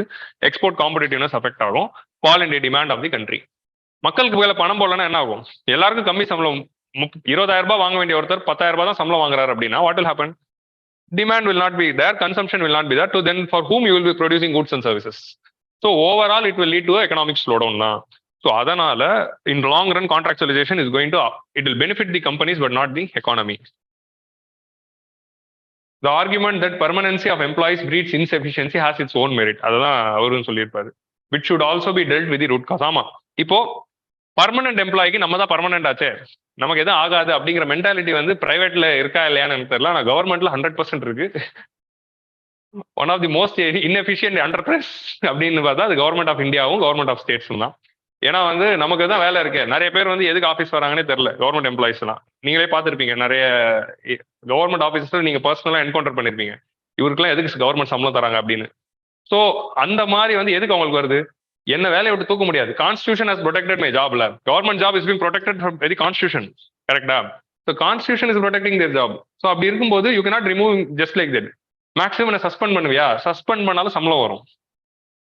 So they will give the basic pay வந்துடும். ஸோ அந்த ஜாலியில தான் அவங்க இருப்பாங்க. So that is the advantage of a government job. அதனால தான் 6000 வேகன்சிக்கு 8 லட்சம் பேர் சண்டை போட்டுக்கிறான். So that is the problem. இப்போ குரூப் 2 ஓட லாஜிஸ்டிக்ஸ் இமேஜின் பண்ணாலே வந்து எனக்கு யோசிக்க முடியல. 60,000 ஆன்சர் ஷீட்டை they have to correct for this. Of course யூபிஎஸ்சியில் தே ஆர் டூயிங், அங்கே 9 பேப்பர்ஸ்க்கு அது பண்றாங்க. பட் இங்க 60,000 பேப்பர்ஸ் வந்து இவங்க எப்படி பண்ணுவாங்க அப்படிங்கிறத நான் யோசிச்சு பாக்குறப்போ அதுல என்ன நல்லா நடக்க போதோ you have to wait and watch. இப்போ இந்த கேலண்டர்ல ஒரு காமெடி நடந்துச்சு பாத்தீங்களா? வாரம் கேலண்டர் அப்டேட் பண்றாங்க. ஸோ இந்த மாதிரி வந்து டிஎன்பிஎஸ்சி வந்து அப்பப்போ இன்ட்ரெஸ்டிங்கா இருக்கும். ஸோ இதை வந்து எப்படி சால்வ் பண்றது? Appraisal mechanism. ஸோ அந்த எம்ப்ளாய்க்கு வந்து எஃபிஷியண்டா வேலை செய்யறவங்களுக்கு ஒரு இன்சென்டிவ் இருந்தாதான் வேலை செய்வாங்க. ஸோ அந்த இன்சென்டிவைசேஷன் கொண்டு வரணும். இப்போ ஒருத்தர் வந்து கஷ்டப்பட்டு வேலை செஞ்சு நல்ல எஃபெக்டிவா இருக்கணும், ப்ரொடக்டிவா இருக்கணும்ட்டு நிறைய உழைப்பு போட்டு ஒருத்தர் வேலை செய்யறாருன்னா அவருக்கு இன்சென்டிவ் கொடுக்கணும். கரெக்டா? அந்த இன்சென்டிவ் இல்லைன்னா யாரும் வேலை செய்ய மாட்டாங்க. அந்த இன்சென்டிவ் கொடுக்கணுங்கிறது ஒரு விஷயமா இருக்கு. ஸோ அப்படி அந்த இன்சென்டிவ் இருக்கிறதே வந்து it's the support system for them. So that is one thing. So proper appraisal mechanism to reward the efficiency, that thing should be brought in. Private sector should realize that outsourcing cost to the countries might be much more than the cost to the company in the long run. So in the மாதிரி outsourcing பண்றதுனால வர cost to the country வந்து it is going to affect the company's cost in the long run. So short termல cost to the company is increasing, long டேர்ம்ல cost to the country வந்து அதிகமாகிறதுனால கம்பெனியோடைய cost வந்து it is going to be affected in the long run அப்படின்னு தான் வந்து they would have said. So this is the argument here. இந்த editorial வந்து எங்க பயன்படுத்தலாம் அப்படிங்கிறது கொஸ்டின். ஸோ கான்ட்ராக்சுவலைசேஷன் அப்படிங்கிறதே ஒரு டைரக்டான ஒரு கொஸ்டினா வரும்போது use such words, cost to the company, cost to the country அப்படிங்கிற மாதிரி வேர்ட்ஸ் எழுதும் போது some technicalities coming in your answer. So இது வந்து கிளாசிக்கான பாயிண்ட்ஸ் தான். Normally everyone can write, but இந்த data is going to make this answer efficient. Okay. So next editorial is about patent rights. So இது இன்னைக்கு இருக்க editorial எல்லாமே உங்களுக்கு கதை தெரிஞ்ச கதையாக தான் இருக்கும் மோஸ்ட்லி. ஸோ அந்த மாதிரி தான் இந்த வாரமும் வந்தது. இன்டெலெக்சுவல் ப்ராப்பர்ட்டி எக்ஸ்பிரஸ்லேயும் எதுவுமே இல்லை. நானும் எக்ஸ்பிரஸையும் அலசி ஆரம்பிச்சிட்டேன். அது இந்துலேயே இந்த 5 எடுத்துக்கலாம் அப்படிங்கிறதால தான் எடுத்தேன். ஸோ எல்லாருக்கும் இயர் எண்ட்னால நியூ இயர் மோட்ல இருக்காங்க போல, but still. So next one, intellectual property rights. So this editorial is about the increasing cost of the cancer drugs. So intellectual property rights is again a direct topic in the syllabus. So cancer drugs ஓட விலைகள் அதிகமா இருக்கிறதுனால out of pocket expenditure is getting higher. அதனால number of death rate of cancer patient is higher in India when compared to the advanced economies. So out of pocket expenditure with respect to cancer வந்து குறைக்கணும் அப்படின்னா government should step in அப்படிங்கிறது தான் solution. So that is the entire theme of the editorial. அப்படி government step in பண்ணும்போது என்னென்ன options இருக்கு for government?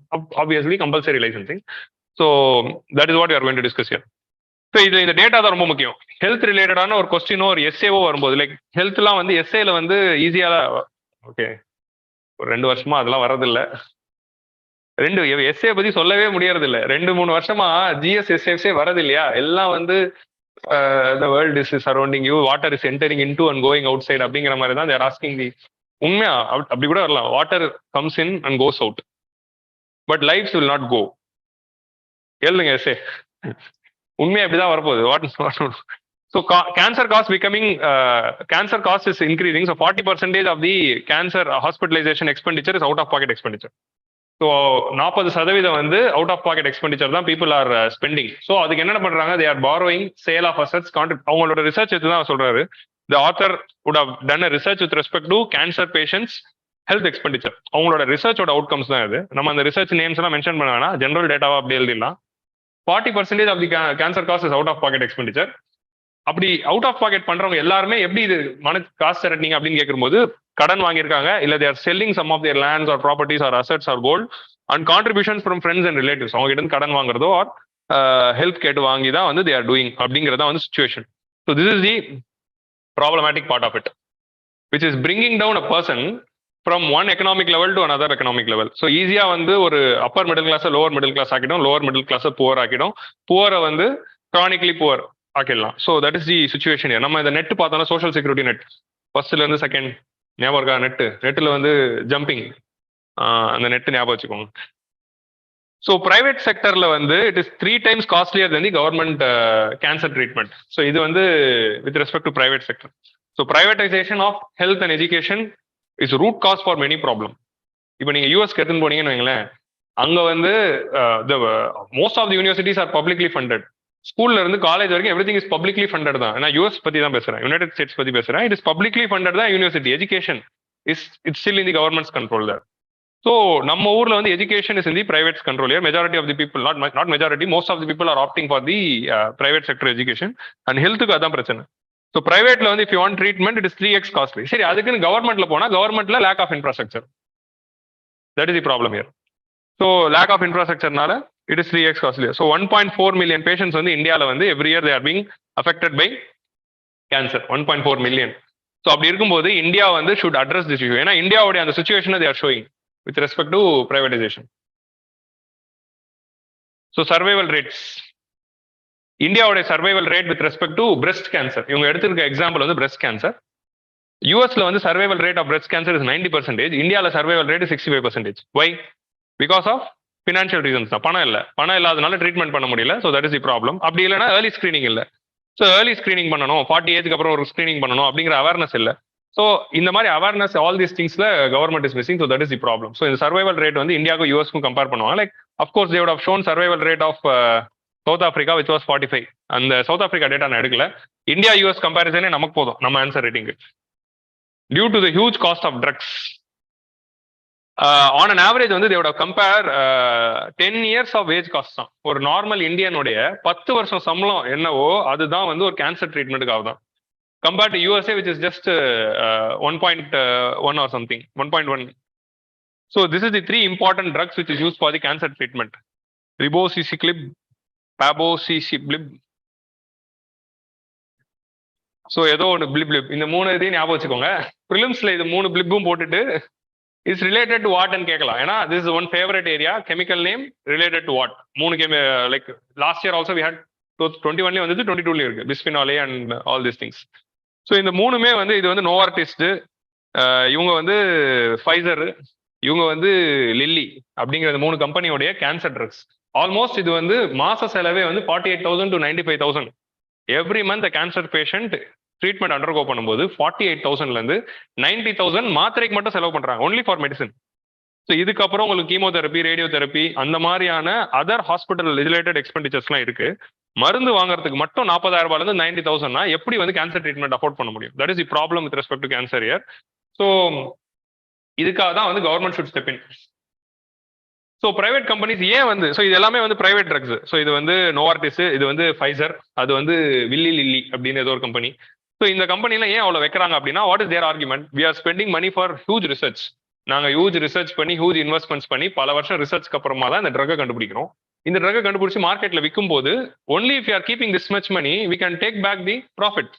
எங்களுக்கு லாபம் வரலன்னா நாங்கள் மருந்து கண்டுபிடிக்கணும் அப்படிங்கிற அந்த கொஸ்டின் தான் தேர் ரைசிங். ஸோ மார்க்கெட்ல இந்த ரேட்டுக்கு வித்தாதான் எங்களுக்கு காஸ்ட் வந்து டர்ன் அரவுண்ட் ஆகுது. அந்த டர்ன் அரவுண்ட் காஸ்ட்டுக்காக தான் we are selling this much costly. That is the argument given by the pharmaceutical companies for fixing the price. So almost $3 billion வரைக்கும் we are spending அப்படிங்கிறது they are telling.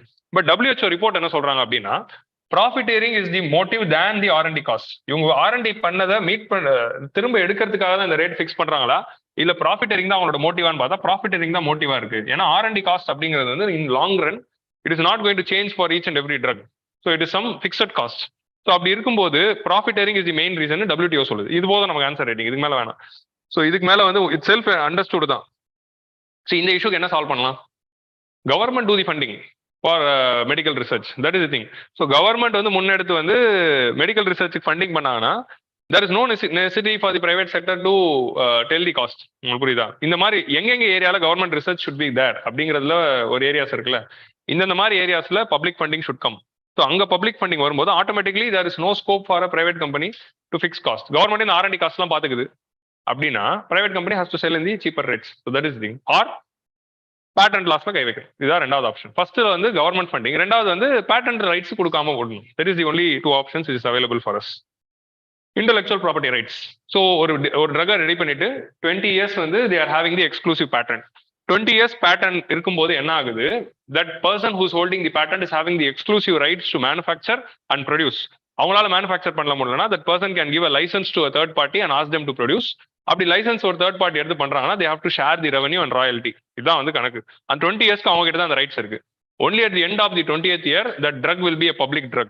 அப்படி 20 years முடிஞ்சு வந்த ட்ரக்கை நம்ம எடுத்து வச்சுக்கிட்டு ரிவர்ஸ் இன்ஜினியரிங் மூலமா இந்தியாவில் இருக்க pharmaceutical companies after 20 years they will manufacture their own brand and they will release. அதனால தான் காஸ்ட் வந்து குறையும். இந்தியா வந்து ஜெனரிக் ட்ரக் மேனுஃபேக்சரிங்ல எப்படி சூப்பரா இருக்கு. 20 இயர்ஸ் பேட்டர்ன் முடிஞ்ச ட்ரக்ஸ் எல்லாத்தையும் தான் வந்து வி ஆர் மேனுஃபேக்சரிங். அப்படி 20 இயர்ஸ் பேட்டர்ன் முடிஞ்ச ட்ரக்ஸ் எடுத்து மேனுஃபேக்சர் பண்ணி அந்த ட்ரக்ஸை வந்து சீப் ரேட்ஸ்ல we are exporting. So that is where we are having the expertise. So like இந்த மாதிரி பேட்டன்ட் வாங்குறதுல வந்து ஜெர்மன் கம்பெனிஸும் சுவிஸ் கம்பெனிஸ் தான் வந்து leading players. So Germany and Swiss is the leading pharmaceutical manufacturer with respect to the original drugs. So இது வந்து கேன்சர்ல என்ன ஒரு பிரச்சனை இருக்கு அப்படின்னு பாத்தீங்கன்னா 20th இயர் முடிவுக்குள்ள நியூ வேஸ் ஆஃப் ட்ரீட்மெண்ட்ஸ் வந்துருது. ஸோ இதுல ரெண்டு கான்செப்ட் இருக்கு. ஒன்னு வந்து எவர் கிரீனிங், இன்னொன்று வந்து நியூ ட்ரீட்மெண்ட். நியூ ட்ரீட்மெண்ட் அப்படிங்கிறது என்ன அப்படின்னா, ஒரு ட்ரக் வந்து இந்த ட்ரக்கை வந்து ஒரு 20 வருஷம் ஃபாலோ பண்றாங்க, ஒரு 30 வருஷம் ஃபாலோ பண்றாங்கன்னு வைங்களேன். அந்த ட்ரக்கோட பேட்டர்ன் முடியும் போது அதை விட பெட்டரான டெக்னாலஜில பெட்டரான ட்ரக், பெட்டரான மெத்தட் ஆஃப் ட்ரீட்மெண்ட்டே வந்துருது. ஸோ இப்போ இந்த ட்ரக் 20 வருஷம் முடிச்ச பிறகு இதோடைய ஜெனரிக் ட்ரக்கை உருவாக்கி மக்களுக்கு டிஸ்ட்ரிபியூட் பண்றதுக்கான பர்பஸ் இல்லாமல் போயிடுது. ஏன்னா அதை விட பெட்டர் ட்ரீட்மெண்ட் இருக்கு. ஸோ அப்படி இருக்கும்போது that is how pharmaceutical companies are able to maintain the profit. So technological advancement is making the generic drug irrelevant after 20 years. ஏன்னா technology is getting advance. In recent times என்ன ஆகுது, technological advancement வந்து it is amount of years for technological advancement is coming down. முன்னாடி 50 வருஷத்துக்கு ஒரு வாட்டி ஒரு technological advance வரும்னா 10 வருஷத்துக்கு ஒன்று வருது ஒரு ஜென்ரேஷனும். ஸோ இந்த மாதிரி இருக்கும்போது automatically that is the first reason. Second reason வந்து evergreening of patents. Evergreening of patents அப்படின்னா என்னதுன்னா, it is a technique which is followed by the pharmaceutical companies. 20வது வருஷம் முடியும் போது அந்த ட்ரக்லயே வந்து 2-3 மாலிகல்ஸ் மாத்தி குட்டி குட்டி சேஞ்சஸ் பண்ணி வேற ஒரு ட்ரக்கா ரிலீஸ் பண்ணி they will extend the patent period. உங்களுக்கு புரியுதா? இந்த ட்ரக்ல 2-3 மாலிகல்ஸ் மட்டும் மாத்தி பேட்டன்ட் வாங்கி கண்டினியூ பண்ணுவாங்க. ஸோ இதுதான் வந்து எவர் கிரீனிங். ஸோ இந்த மாதிரி பண்ணிட்டு வரும்போது that is creating the problem. So இந்த எவர் கிரீனிங்கை அட்ரஸ் பண்றதுக்கும் கம்பல்சரி லைசன்சிங் கொடுக்கறதுக்கும் Indian patents act is having the provisions and it is legal in the WTO. WTOல எவர் கிரீனிங்கை நீங்க ப்ராஹிபிட் பண்ணலாம். WTO IPR ட்ரிம்ஸ்ல trade related intellectual property measures agreement of WTO படி if some company is doing evergreening you can remove their patent of the end of 20 years. நீங்க அந்த அவங்க ரீ அப்ரூவலுக்கு போடும்போது அதை நிறுத்திடலாம். அதே மாதிரி government is having the power to revoke the patent at any time if it is in the welfare of the country. So அந்த provision Indian patents act கொடுக்குது. Compulsory licensing அப்படிங்கிற இதுவே வேற ஃபார்மேட்ல we are having legal format in the WTO also. I will discuss about that. So இந்த எவர் கிரீனிங்ல வந்து Novartis அப்படிங்கிற இந்த Swiss company வந்து கிளைவாக் அப்படிங்கிற இந்த கேன்சர் ட்ரக்ஸ், லியூகேமியா ட்ரீட் பண்ற கேன்சர் ட்ரக் வந்து என்ன பண்றாங்க, 20வது வருஷம் முடியும் போது சின்ன சின்ன சேஞ்சஸ் மட்டும் பண்ணிட்டு ரீஅப்ளை பண்றாங்க. அப்படி ரீஅப்ளை பண்ணும்போது இந்தியாவோட patent office is denying them the patent. அப்படி டினை பண்ண போது அந்த கேஸ் சுப்ரீம் கோர்ட்டுக்கு போகுது. சுப்ரீம் கோர்ட்டோட ஜட்மெண்ட் என்ன ஆகுது, denial of patent to Glivec is correct and you have just trying to do the changing the இது அப்படின்னு சொல்லி they have upholding the patents இந்தியாவோட டெசிஷன். ஸோ அப்படி பண்றதுனால என்ன ஆகுது, that company couldn't evergreen it. So அதனால ட்ரக்கோட விலை 20 வருஷத்தோட முடிவில் 1.6 lakhல வித்துட்டு இருந்த ட்ரக் 11,000 ரூபாய் மாறுது. ஸோ 1.6 அப்போ அதுக்கு முந்தின நாள் வரைக்கும் 1.6 lakh வித்து 11,000 ரூபாய் மாறுதுன்னா இதுல ப்ராஃபிட் ஏரிங் இல்லாம வேற என்ன இருக்கு? So that is the issue here. So அந்த ஒரு சுப்ரீம் கோர்ட் ஜட்மெண்ட்னால இது குறைஞ்சிருக்கு. இது வந்து நீங்க சுப்ரீம் கோர்ட் ரிலேட்டான ஆன்சர் ரைட்டிங் வரும்போது எழுதலாம். சுப்ரீம் கோர்ட் நினைச்சா மக்களுக்கு வந்து ஹெல்த் கொண்டு போய் சேர்த்துருக்கு அப்படிங்கிற ஆஸ்பெக்ட்ல நீங்க எழுதலாம். So that Supreme Court judgment which upheld the decision of the India's patent department to block the evergreening of the Glivec அப்படிங்கிறது it's a very important thing.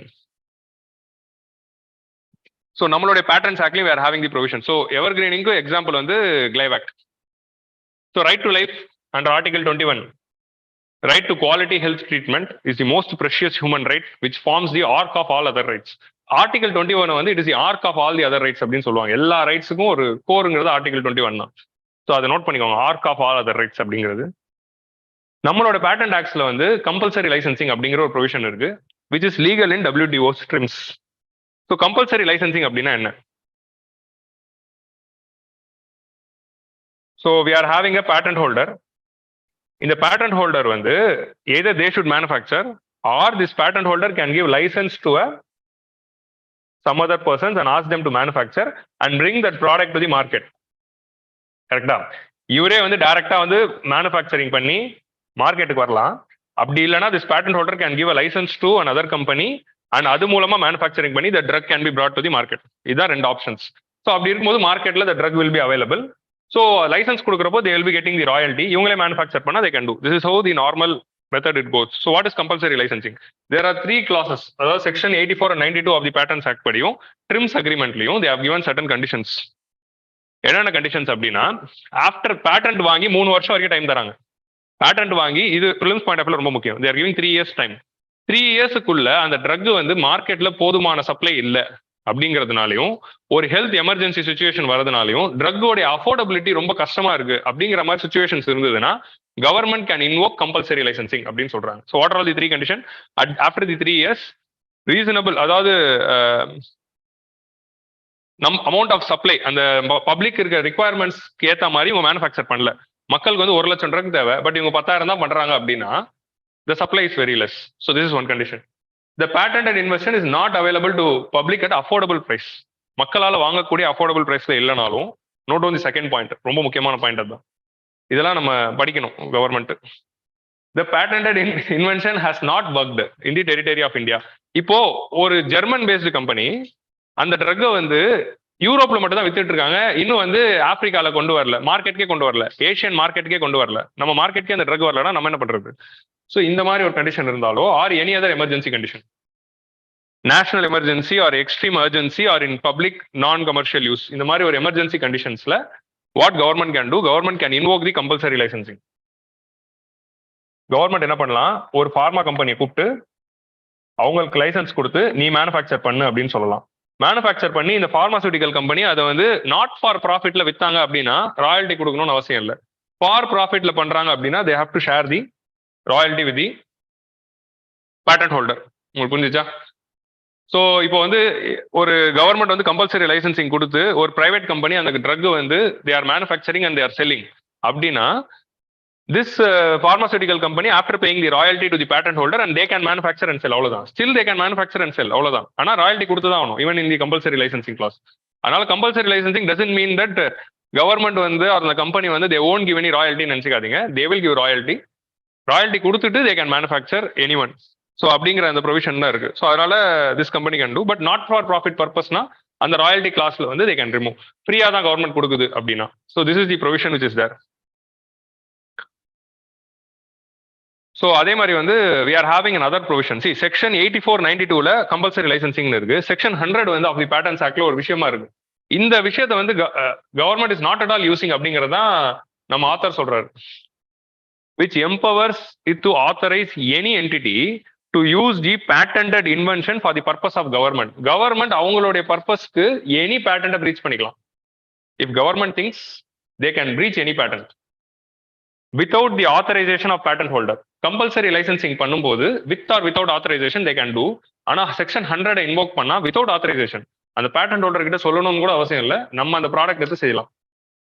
So if no domestic company shows interest in obtaining the compulsory licensing, ஏன்னா compulsory licensing எடுக்கணும்னா royalty திரும்ப share பண்ண வேண்டியதா இருக்கு, cost அதிகமாகலாம். So அதனால நிறைய கம்பெனி யாருமே முன் வரல அப்படின்னா they can invoke section 100 and two. இந்த மாதிரி ஒரு ப்ரொவிஷன் இருக்கு. திஸ் ப்ரொவிஷன் இருக்குதுங்கிறது வந்து like we have not yet used it. இதே யூஸ் பண்ணாம இருக்கும் அப்படின்னா இன்டர்நேஷனல் லெவல்ல நம்ம இந்த கிளைவாக் கேஸ் வந்ததுக்கு அப்புறமாவோ ஏகப்பட்ட கேஸ்ல நோவார்டிஸ் கேஸ் அண்ட் கிளைவாக் கேஸ்ல எல்லாம் வந்து பேயர்ஸ் கேஸ், இந்த கேஸ்ல எல்லாம் வந்து நம்ம இந்த மாதிரி எவர் கிரீனிங்க சப்போர்ட் பண்ணாததுனாலையும் கம்பல்சரி லைசன்ஸ் எல்லாம் இன்வோக் பண்ணதுனாலையும் India is not following intellectual property அப்படின்னு சொல்லி நம்ம மேல ஒருத்தர் WTOல கம்ப்ளைண்ட் பண்றாரு. யாரு? அவர் தான், USA. ஸோ அதே மாதிரி வந்து ப்ரையாரிட்டி வாட்ச் லிஸ்ட், USA உடைய priority watch list section 301 of their அவங்க ஊர்ல இருக்க இன்டெலெக்சுவல் ப்ராப்பர்ட்டி ஆக்ட்ஸ்ல செக்ஷன் 301 படி they are maintaining a list of people who are breaching the intellectual property rights of USA. அதுல இந்தியாவை ப்ரையாரிட்டி வாட்ச் லிஸ்ட்ல வச்சு இந்த நாடு வந்து இன்டெலெக்சுவல் ப்ராப்பர்ட்டியை ஃபாலோ பண்றது இல்லை அப்படிங்கிற மாதிரி they are keeping it. அதுல வந்து நம்ம அதுல வந்து கண்டினியூ ஆனோம்னா they might also put impose sanctions on us. So இந்த மாதிரி இன்டர்நேஷனல் லெவல்ல ஒரு ப்ரெஷர் இருக்கு. எதுக்கு? Compulsory licensing which is a legal provision of WTO use பண்ணதுக்காகவே இந்த மாதிரி ஒரு ப்ரெஷர் இருக்கு. நீ எப்படி அதை யூஸ் பண்ணலாம் அப்படின்னு. ஸோ அப்படி இருந்ததுனாலே இது ரொம்ப நாளா நம்ம யூஸ் பண்ணல. டில் 2020 compulsory licensing it self was scene as against ease of doing business. உங்களுக்கு புரியுதா? டில் 2020. ஏன் 2020 நான் சொல்றேன், அது வரைக்கும் கம்பல்சரி லைசன்சிங்கே ஒரு கெட்ட வார்த்தையா தான் பார்த்துட்டு இருந்தாங்க.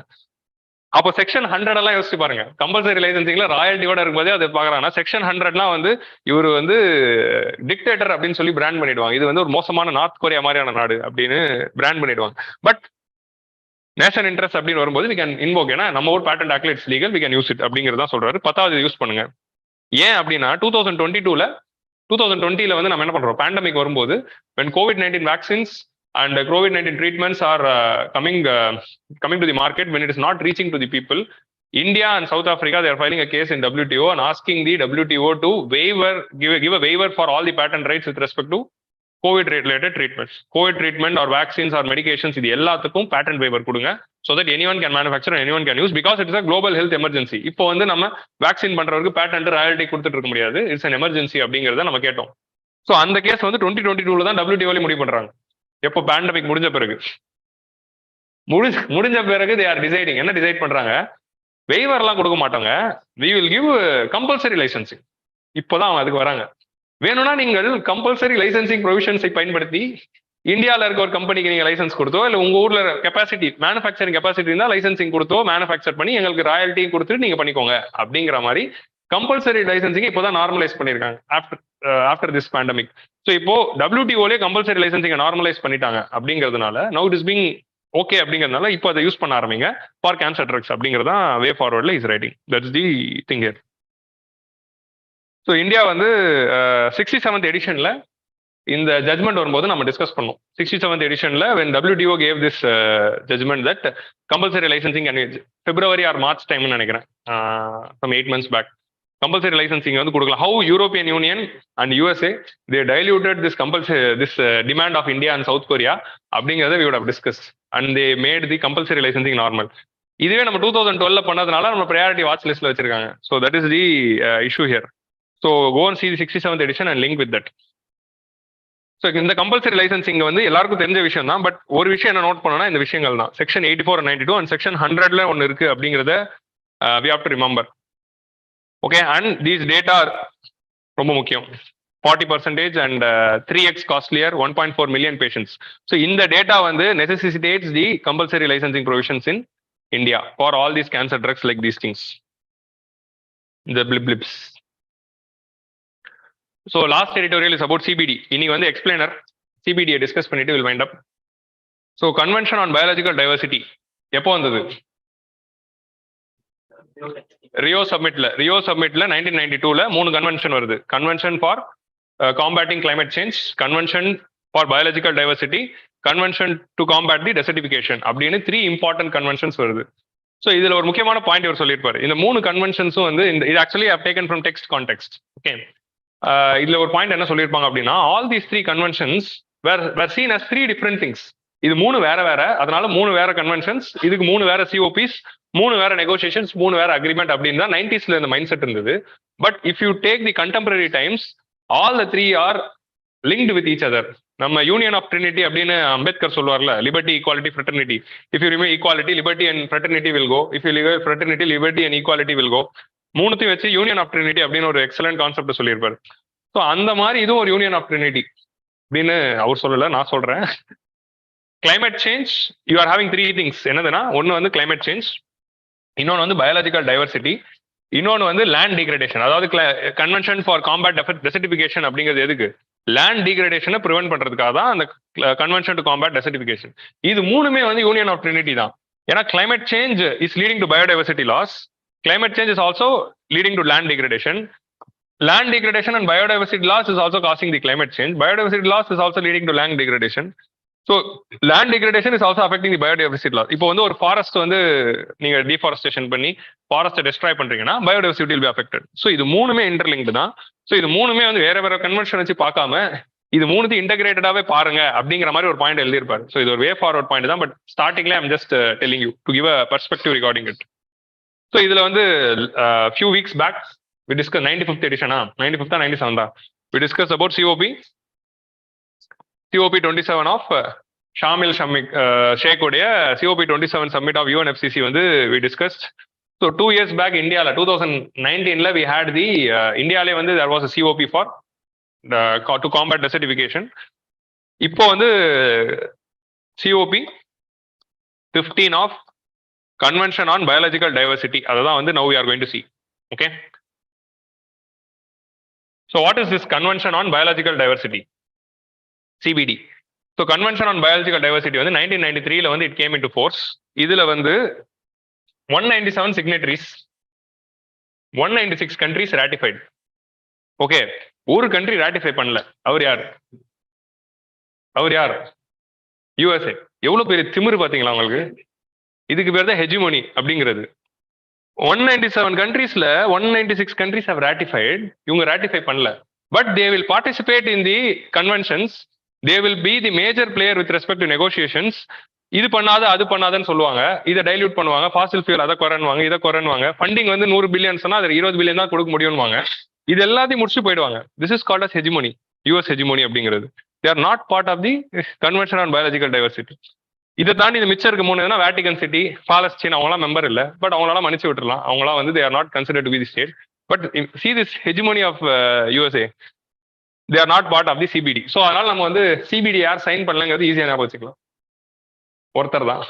ஸோ இது வந்து it is talking about 3 things. ஒன்று வந்து conservation of biological diversity. First வந்து பயாலஜிக்கல் டைவர்சிட்டினா என்ன? Biological diversity is nothing, biodiversity is nothing but multiplicity of the living organisms. Flora and fauna உடைய diversity with respect to species level and gene level is called as biological diversity. More number of species தான் வந்து இங்க சொல்றோம், not in the numbers. Species diversity, genetic diversity and ecosystem diversity. இது 3 இடத்துலயுமே வந்து டைவர்ஸா இருக்கிறதுக்கு பேர் தான் ஹோலிஸ்டிக்கா வந்து நம்ம பயாலஜிக்கல் டைவர்சிட்டின்னு சொல்றோம். ஸோ புரியுதா? Species diversity, genetic diversity and ecosystem diversity 3 லெவல்லையுமே டைவர்சிஃபைடா இருக்கிறதுனால ஏகப்பட்ட ஃப்ளோராவும் ஃபவுனாவும் உருவாகுது. இதை தான் வந்து நம்ம பயோடைவர்சிட்டின்னு சொல்றோம், மல்டிபிளிசிட்டி ஆஃப் ஸ்பீஷிஸ். ஒரு மீன் எடுத்தாலே மீன்லேயே வந்து ஒரு 30,000 வெரைட்டிஸ் ஆஃப் இருக்கு. இன்செக்ட்ஸ் எடுத்தா 1 lakh வெரைட்டிஸ் ஆஃப் இன்செக்ட்ஸ் இருக்கு. பேர்ட்ஸ் எடுத்துக்கிட்டா ஒரு 40,000 வெரைட்டிஸ் ஆஃப் பேர்ட்ஸ் இருக்கு. ஸோ இந்த மாதிரி வந்து this is called as biodiversity. So அப்படிப்பட்ட அந்த டைவர்ஸ் நேச்சர் ஆஃப் இதை வந்து கன்சர்வ் பண்ணணும். That is the first aim of the convention on biological diversity. ரெண்டாவது வந்து sustainable use of biological diversity. So நம்ம வந்து we are utilising this biodiversity for our purposes. Like we are cutting the trees and taking the teak wood or timber. We are using a lot of animals. இந்த மாதிரி விஷயங்கள் whenever you are utilizing the biodiversity, you are going and fishing, கரெக்டா? இந்த மாதிரி when you are taking the biological diversity for your economic purposes, maintain the sustainable use. Fishing பண்றோம், ஃபிஷிங்னா என்ன பண்றோம்? பயோடைவர்சிட்டி தான் யூஸ் பண்றோம். அப்படி அந்த பயோடைவர்சிட்டியை நீங்க எக்கனாமிக் பர்பஸ்க்காக யூஸ் பண்ணும்போது சஸ்டைனபிளா யூஸ் பண்ணுங்க. So unwarranted or unregulated or prohibited அந்த மாதிரி ஃபிஷிங்ஸ் எல்லாத்தையும் அவாய்ட் பண்ணுங்க. ஸோ அதனால தான் அந்த 40 நாள் வந்து வி வில் மீன்பிடி தடைக்காலம் அப்படின்னு சொல்லி ப்ரீடிங்லாம் டைம் கொடுக்குறோம். ஏன்னா you should not take away all the fishes, you have to allow them to breed. So இது 2. மூணாவது வந்து ஆக்சஸ் அண்ட் ஃபேர் யூஸ் அப்படின்னு சொல்லுவாங்க, இல்லைன்னா பெனிஃபிட் ஷேரிங் அப்படின்னு சொல்லுவாங்க. So access and fair use அப்படின்னா என்ன? So this biological diversity should be accessible to all. அதே மாதிரி வந்து ஃபேர் யூஸ் பண்ணணும். Like for example, you are taking a herb from a forest. அந்த ஃபாரஸ்ட்ல வந்து காலங்காலமா ஒரு tribal people they are conserving the forest and living there. அந்த ஃபாரஸ்ட்ல இருந்து ஒரு ஹர்ப் எடுத்து அதுல இருந்து ஒரு மருந்து தயாரிக்கிறீங்க. ஒரு pharmaceutical company is making the medicine out of it. அதனால அந்த pharmaceutical company is earning millions and millions of money. But அந்த ஹர்பை வந்து அந்த ஃபாரஸ்ட்ல ரொம்ப நாளா ப்ரொடெக்ட் பண்ணது யாரு? That particular tribal community who own the forest. Whether this pharmaceutical company is sharing the benefits to that community. So இதுதான் வந்து access and benefit sharing. When you are taking away from the biological diversity, that benefit உங்க அதனால வர benefit வந்து you should share it. அதே மாதிரி biological diversity உடைய benefits வந்து it's reach to all. It's must reach all. இப்போ நீங்க வந்து ஃபிஷிங் பண்றீங்க அப்படின்னா இந்தியாவை போயிட்டு எல்லா ஃபிஷ்ஷும் எடுத்துக்கூடாது. கொஞ்சம் ஸ்ரீலங்கன் ஃபிஷர்மேனுக்கும் நம்ம ஃபிஷ் விடணும் அப்படின்னு சொல்லுவோம்ல, with respect to India Sri Lanka border in Balkh pay. So அந்த மாதிரி வந்து that biological diversity should be accessible to all. இந்த 3 பில்லர்ஸ் தான் வந்து CBD is trying to implement. இது கீழே 2 முக்கியமான புரோட்டோகால் இருக்கு. என்னென்ன? Cartagena and Nagoya. Cartagena protocol for biosafety. So when you are using genetically modified organisms, you have to make sure that it is safely handled. 2003 it is coming into force. கார்டஜினா எந்த ஊர்ல இருக்கு? கொலம்பியால இருக்கிற city. அங்கதான் வந்து CBD 5 நடந்துச்சுன்னு நினைக்கிறேன், 5 or 6 something. So கார்டஜினால வந்து when you are using genetically modified organisms or any hybrid varieties, you should make sure that this new organism is not going and disrupting the ecosystem. Human is creating a new organism based on the scientific research. இந்த new organism இருக்கிறதுனால நான் அதை use பண்றதுனால existing பயோடைவர்சிட்டியை போய் அதை affect பண்ணிடக்கூடாது. நம்ம வந்து ஜெனட்டிகலி மாடிஃபைட் கிராப்ஸ் பத்தி பேசுறப்போ நம்ம பார்த்தோம். அதனால தான் ஜெனட்டிகலி மாடிஃபைட் கிராப்ஸ் எல்லாம் தனியாக கல்டிவேட் பண்ணணும், இந்த கிராப்ஸ் தனியாக கல்டிவேட் பண்ணணும் அப்படிங்கிற அந்த ஆர்குமெண்ட் வந்து தே வில் சே. இன்னொரு விஷயம் என்ன அப்படின்னா இன்வேசிவ் ஸ்பீஷிஸ். இன்வேசிவ் ஸ்பீஷிஸ்னால you should not affect the existing biodiversity. So அது வந்து Cartagena protocol is regulating the use of the species. Nagoya protocol எதுக்கு? அதான் இதுக்கு access and benefit sharing. whenever you are taking benefit out of it, how you are going to share the benefits அப்படிங்கிறத பத்தி பேசுறது தான் Nagoya protocol. Nagoya எங்க இருக்கு? ஜப்பான்ல இருக்கிற ஒரு ஊர். நகோயா அப்படிங்கிறது ஒரு ரீஜன் பேர். 2010ல நடந்த COP10 வந்து டுக் பிளேஸ் இன் ஜப்பான். அங்கதான் நகோயால நடக்குது. அதுல வந்ததுதான் நகோயா புரோட்டோகால். இந்த COP10 வந்து இன்னொரு முக்கியமான விஷயத்துக்கு முக்கியம். என்னது? ஒன்னு நகோயா புரோட்டோகால், இன்னொன்னு என்ன? Aichi targets. Aichi targets for 2010 to 20. 2010 to 20 வந்து இந்த கன்வென்ஷன் ஆன் பயாலஜிக்கல் டைவர்சிட்டியை எப்படி நம்ம ப்ரிசர்வ் பண்ணணும், biological diversity preservation of biological diversity mechanism அப்படிங்கிறதுக்கு அந்த ஃபர்ஸ்ட் செட் ஆஃப் 10 இயர்ஸ். இப்போ நம்ம வந்து கிளைமேட் சேஞ்சுக்கு போகலாம். Kyoto protocol for 2020. கியோட்டோ ப்ரோட்டோகால சக்சஸ் பண்ணது எது? Who is the successor of Kyoto protocol? Paris agreement. That is for 2020 to 2035. அந்த மாதிரி வந்து அந்த பீரியட் ஆஃப் டைம்ல how you are going to handle climate change அப்படிங்கிறது Kyoto was succeeded by Paris அப்படின்னு பார்க்கறோம்ல. அந்த மாதிரி 2010 to 20 வந்து இந்த பிரின்சிபல்ஸ் எல்லாத்தையும் எப்படி இம்ப்ளிமெண்ட் பண்ண போறோம், பயாலஜிக்கல் டைவர்சிட்டியை ப்ரொடெக்ட் பண்றதுக்கு how you are going to do அப்படிங்கிற அந்த மெக்கானிசம் தான் Aichi targets. So Aichi is a city in Nagoya region. So அந்த ஊர்ல வந்து they gave the 5 goals and 20 targets. How you are going to protect the biological diversity அப்படிங்கிறதுக்கு 5 goals and 20 targets. So இது வந்து 2020 முடியுது. Okay, இதோட successor தான் இப்போ இருக்கிற Kunming and Montreal mechanism. Kunming Montreal mechanism is succeeding this Aichi targets for next 10 years. ஃபார் 2022 2030 we are going to have 4 goals and 23 targets. Copy paste just change the year, அவ்வளவுதான். ஏன்னா எதையும் நம்ம achieve பண்ணல. So ஐச்சி டார்கெட்ஸை நம்ம achieve பண்ணோம்னா பண்ணல, அரைக்குறையா தான் பண்ணியிருக்கோம். ஸோ அதனால என்ன பண்ணிட்டோம், இந்த 5 goals வந்து ஒன்று குறைச்சிட்டாங்க, 4 goals ஆயிடுச்சு. இதுல டார்கெட்ஸ்ல ஒரு 3 goal ஆட் பண்ணிட்டாங்க. இயர் மட்டும் மாத்திட்டாங்க. 2010 இருந்ததெல்லாம் control F and change it to 2030. இப்போ நம்ம கொஞ்ச நாளைக்கு முன்னாடி we change such target for flue gas desulphurisation. Thermal power பிளான்ட்லாம் ஃப்ளூ கேஸ் டீசல்ஃபரைசேஷன் இன்ஸ்டால் பண்றதுக்கு 19 இருந்தது, நான் கூட சொல்றேன் 19ல இருக்கிறத 21 ஆக்குனாங்க, 21 இருக்கிறத 23 ஆக்குனாங்க, 23 இருக்கிறத இப்போ 27 வரைக்கும் கொண்டு போயிருக்காங்க. ஸோ அந்த மாதிரி they have just postponed the targets, that's it. அதுதான் வந்து இந்த ப்ரோட்டோகால். ஸோ ஐசி டார்கெட்ஸ் உடைய காப்பி பேஸ்ட் தான் வித் சேஞ்ச் ஆஃப் இயர் அப்படிங்கிறது. But with they have added a few things new. அந்த நியூ என்னங்கிறது மட்டும் பார்த்துக்கலாம். ஸோ ஐசி டார்கெட்ஸை பொறுத்த வரைக்கும் நம்ம ப்ரிலிம்ஸ் பாயிண்ட் ஆஃப் வியூல இதுக்கு முன்னாடி எப்படி படிக்கணும் அப்படின்னா, இந்த மாதிரியான டார்கெட்ஸ்ல இந்தியா எந்தெந்த டார்கெட் எவ்வளவு அச்சீவ் பண்ணிருக்கு, like we prepare that with respect to SDG. அதுக்காக நம்ம NITI Aayog is running initiative to calculated. So அந்த மாதிரி ஐசி டார்கெட்ஸ்க்கும் படிச்சு வைக்கணும். இப்போ அதுவே முடிஞ்சிடுச்சு. ஸோ மேபி ஐசி டார்கெட்ஸ்ல இந்தியா எவ்வளவு அச்சீவ் பண்ணுச்சு, எவ்வளவு அச்சீவ் பண்ணல அப்படிங்கிற டைமென்ஷன்ல you have to see that, which you are not going to discuss today. We are just going to discuss about COP15 now. IC targets la what we have achieved and what we have not achieved can be a thing which can be an area where UPSC might be interested. So இப்போ வந்து நம்ம வந்து we are going to the Kunming Montreal targets, that is 2020 to 30. So இந்த goals வந்து இப்போ Kunming Montreal targets 4 goals இருக்கா. இந்த 4 goals வந்து should be achieved by 2050. இந்த 23 targets வந்து it is going to be achieved by 2030. Okay, 2050 and 2030. 4 goals for 2050, 23 targets for 2030. UPSC asks question based on the target year. நிறைய வாட்டி கேட்டிருக்காங்க. So அதனால வந்து note down these things also. So இதுதான் வந்து இந்த கன்வென்ஷன் ஆன் பயாலஜிக்கல் டைவர்சிட்டியோட brief background. So convention on biological டைவர்சிட்டியோட COP இந்தியாவில் நடந்திருக்கா? நடந்திருக்கு. COP11 took place in India. எந்த ஊர்ல? ஹைதராபாத்ல நடந்துச்சு. More than 190 countries participated. That is one of the successful international summit which India organized in 2012 in Hyderabad. So அதோட logo இது. அஃப்கோர்ஸ் இல்ல கை மாதிரி எதுவுமே இல்லை, but still. So nature protects it self if she is protected. So இதுதான் வந்து சமஸ்கிருதத்துல மேல இருக்கு. பிரகிருதி ரக்ஷிதா. பிரகிருதி ரக்ஷிதி, இங்க தீ இருக்கு. நம்ம ஹிந்தி படிக்கிறது கொஞ்சம் ஸ்லோ தான். தா மாறி இருக்கு. ஸோ நேச்சரை வந்து நீங்க ப்ரொடெக்ட் பண்ணா நேச்சர் உங்களை ப்ரொடெக்ட் பண்ணும் அப்படிங்கிறது தான் பிரகிருதி, நேச்சர். ரக்ஷித்தினா நீங்க ப்ரொடெக்ட் பண்ணீங்கன்னா, ரக்ஷிதானா இட் வில் ப்ரொடெக்ட் பேக் அப்படிங்கிறது.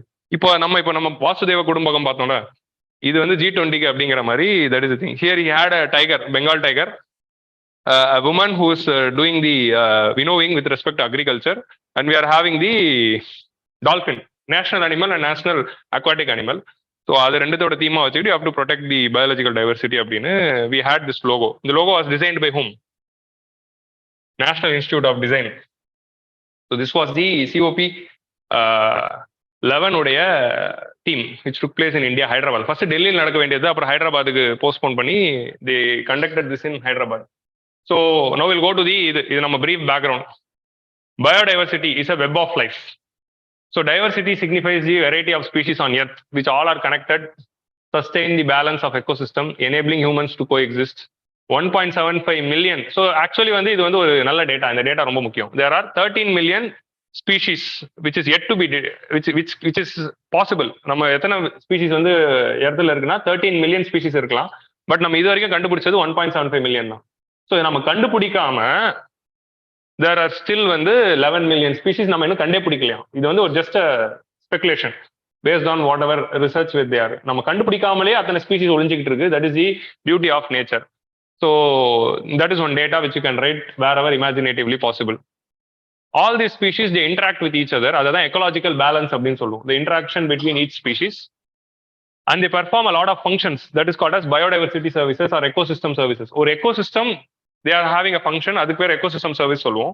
இந்த மாதிரி species diversity they are doing certain services, that is a biodiversity services சொல்லுவோம். என்னென்ன services? they are providing food, fuel, fiber and shelter. So இதெல்லாம் general biodiversity related economy, sorry environment content. எக்கனாமினே வாயில். Okay.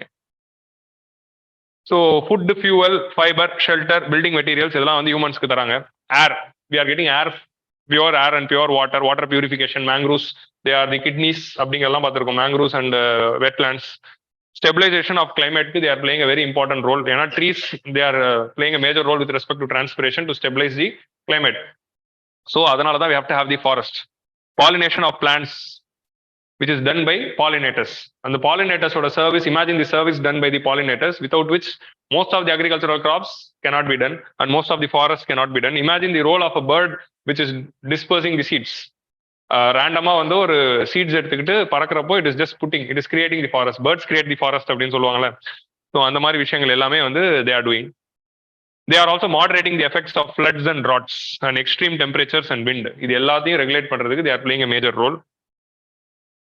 ஏன்னா phytoplanktons உடைய role in ocean அப்படிங்கிறத நீங்க எடுத்துக்கிட்டீங்கன்னா, நீங்க வெளியேந்து பாக்குறப்போ தே ஆர் பிரைமரி ப்ரொடியூசர்ஸ் அப்படிங்கிற அந்த விஷயம் உங்களுக்கு தெரியும். ஃபைட்டோ பிளாங்டன்ஸ் தான் தே ஆர் தி பிரைமரி ப்ரொடியூசர்ஸ். அதுல இருந்து தான் all the other marine food web is creating. But அதை தாண்டி phytoplankton is doing a lot of other things, like with respect to stability and working of the ocean. சரி, அதுக்குள்ள போக வேணாம், இங்கே வந்துடலாம். நமக்கு மைண்ட் வந்து வேற எங்க இடத்துக்கு போகுது. நம்ம ட்ருஜிலோ அப்படிங்கிற ஒரு புக்ல ஒரு சாப்டர் இருக்கு, ஆப்ஷனல் படிக்கிறவங்களுக்கு தெரியும், with respect to marine biodiversity. So அதில் நிறைய சொல்லுவாங்க importance of phytoplanktons. So disruption, so இது இந்த மாதிரி சர்வீசஸ் எல்லாம் வந்து it is being disrupted. Okay, whenever this biodiversity is being disrupted, it leads to failed agriculture, aberrant climate patterns, and loss of species and all those things. And according to Intergovernmental Platform on Biological Diversity and Ecosystem Services, அவங்க வந்து global biodiversity Outlook அப்படிங்கிறது, இப்போ நம்ம intergovernmental panel for climate change IPCC இருக்குல்ல, IPCC வந்து UNFCCயோட climate change related research. இவங்க வந்து IPBES வந்து எதுக்கு பண்றாங்கன்னா பயோடைவர்சிட்டி ரிலேட்டட் ரிசர்ச். ரெண்டு பேருமே ஒரே வேலையை தான் பண்றாங்க. குளோபலா நடக்கிற ரிசர்ச் எல்லாத்தையும் கம்பைல் பண்ணி they will release an outlook.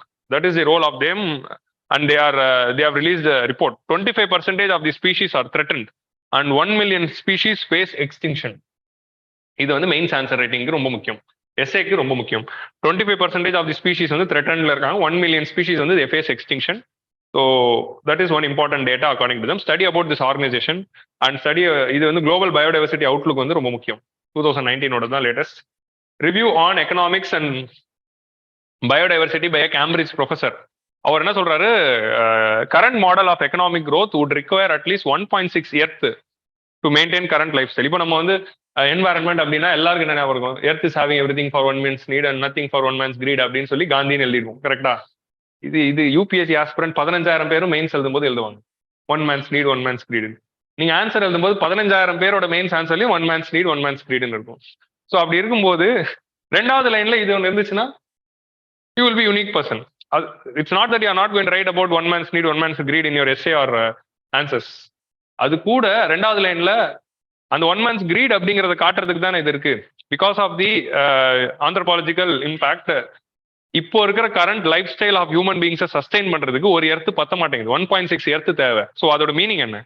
ஒரு 0.6% ஆஃப் தி எர்த்தை வந்து நம்ம எக்ஸ்ட்ராவா டிகிரேட் பண்ணி we are affecting the lifes of the future generation. So அதை சொல்றதுக்கான ஒரு டேட்டா வந்து யார் கொடுக்குறாங்க? ஒரு கேம்பிரிட்ஜ் ப்ரொஃபசர் கொடுக்குறாரு. So according to the Cambridge research அப்படின்னு போட்டு நீங்க எழுதலாம். ஸோ இந்த மாதிரி வந்து you can add on the points. இந்த 2 பாயிண்ட் வந்து நீங்க ஒன் மேன் கிரீடு கூட லிங்க் பண்ணும்போது you will stand out. So இதான் அந்த trendy. Climate change, biodiversity loss and land degradation is a union of trinity. இது மூணுத்தையும் ஒன்னா பாக்குங்க, தனித்தனியா பார்த்து 3 கன்வென்ஷனா வேணா சிஓபி வந்து ஒன்னு சேர்க்கலாம் அப்படிங்கிற மாதிரி சொல்றாங்க. இவங்க தனித்தனியா பேசினாலே எதுவுமே முடிவு எடுக்க மாட்டாங்க. இது மூணுத்தையும் ஒன்னு சேர்த்தா இதுல வேற ஒரு 25 பில்லியன் தர போறாங்களாம். நீ 100 பில்லியன் கொடுத்து கிழிச்சதை பார்த்தோம் நாங்க. 100 billion will be funded by developed countries for the contribution of developing countries every year அப்படின்னு சொன்னதே நம்ம பார்த்தாச்சு எப்படி கொடுத்தாங்கன்னு. இதுல வேற ஒரு 25 பில்லியன் தர போறாங்களா வித்தின் 2025. அதை வந்து 30 பில்லியன் ஆக்க போறாங்களா வித்தின் 2030 அப்படின்னு கனவு உலகத்தில் வாழ்கிறார். ஒரு சிறிய கற்பனை. ஸோ இப்போ நம்ம என்ன பண்ணலாம், குவிக்கா வந்து அந்த 5 டார்கெட்ஸும் இதோட டோட்டல் இது என்னங்கிறது பார்க்கலாம். அது ஷேர் தி பிடிஎஃப். இந்த பிடிஎஃப் எடுத்து சும்மா படிங்க. ஏன்னா ஐசி டார்கெட்ஸ் சக்சீட் பண்ண போறோம் அப்படின்னா this is going to be the area here. So protect 30% by 2030. நம்ம என்ன பண்ண போறோம்? We are going to protect 30% of the earth's land, ocean, seas and coastal areas and reduce 50 billion worth of harmful subsidies. இதுதான் வந்து and cut food waste by half. இதுதான் வந்து 3 core டார்கெட்னு அவங்க வந்து அவங்க கிரக்ஸ்ல போட்டிருக்காங்க. But will discuss, I'll talk about all those things.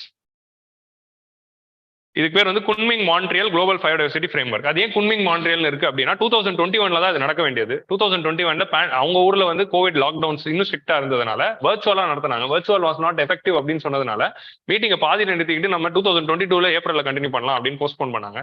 ஏப்ரல்லயே அவனுங்க வந்து 0 கோவிட் பாலிசிலே இருந்ததுனால ஆஃப்லைன் மீட்டிங் கண்டக்ட் பண்ண முடியல. So the meeting got shifted to the headquarters of CBD, that is Montreal, Canada. So அதனால தான் second half of the offline meeting took place in Canada. அதனால தான் இதுக்கு குன்மிங் மான்ட்ரியல் அப்படின்னே பேர் வச்சுட்டாங்க. So China is the president but it took place in the Montreal, Canada. So நம்ம 30:30:30 அப்படிங்கிற 30/30 அப்படிங்கிற ஒரு ஸ்கீம் வந்து கொண்டு வராங்க. So what is 30/30?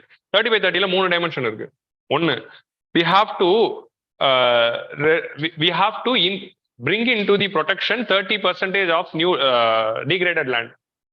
Degraded land, new லேண்டை வந்து ப்ரொடெக்டட் ஏரியாஸ்குள்ள 30% உள்ள கொண்டு வரணும். We have to reduce the degradation of another 30% land. அப்படிங்கிற மாதிரி 30 டைமென்ஷன்ஸ் வந்து they would have discussed. Conservation and management of at least 30% of world's land. So conservation, so இருக்கிற லேண்டை வந்து டிகிரேட் ஆகாம 30% வந்து ஃபர்ஸ்ட் காப்பாற்றணும். ஸோ இப்போதைக்கு 17 to 10% of the world's land is protected. So இப்போ வேர்ல்ட்ல இருக்கிற இந்த நேஷனல் பார்க், பயாலஜிக்கல் ரிசர்வ்ஸ் இது எல்லாத்தையும் ஆட் பண்ணீங்கன்னா 10 to 10% ஆஃப் தி லேண்ட் தான் ப்ரொடெக்டட் ஏரியாவா இருக்கு. அது 30% ஆக்கணும். So 30% of the land should be protected. Protected areas of the world அப்படிங்கிறதுக்குள்ள 30% ஆஃப் தி லேண்டை கொண்டு வந்து பயோடைவர்சிட்டி லாஸ் ஆகாம ப்ரொடெக்ட் பண்ண போறோம்.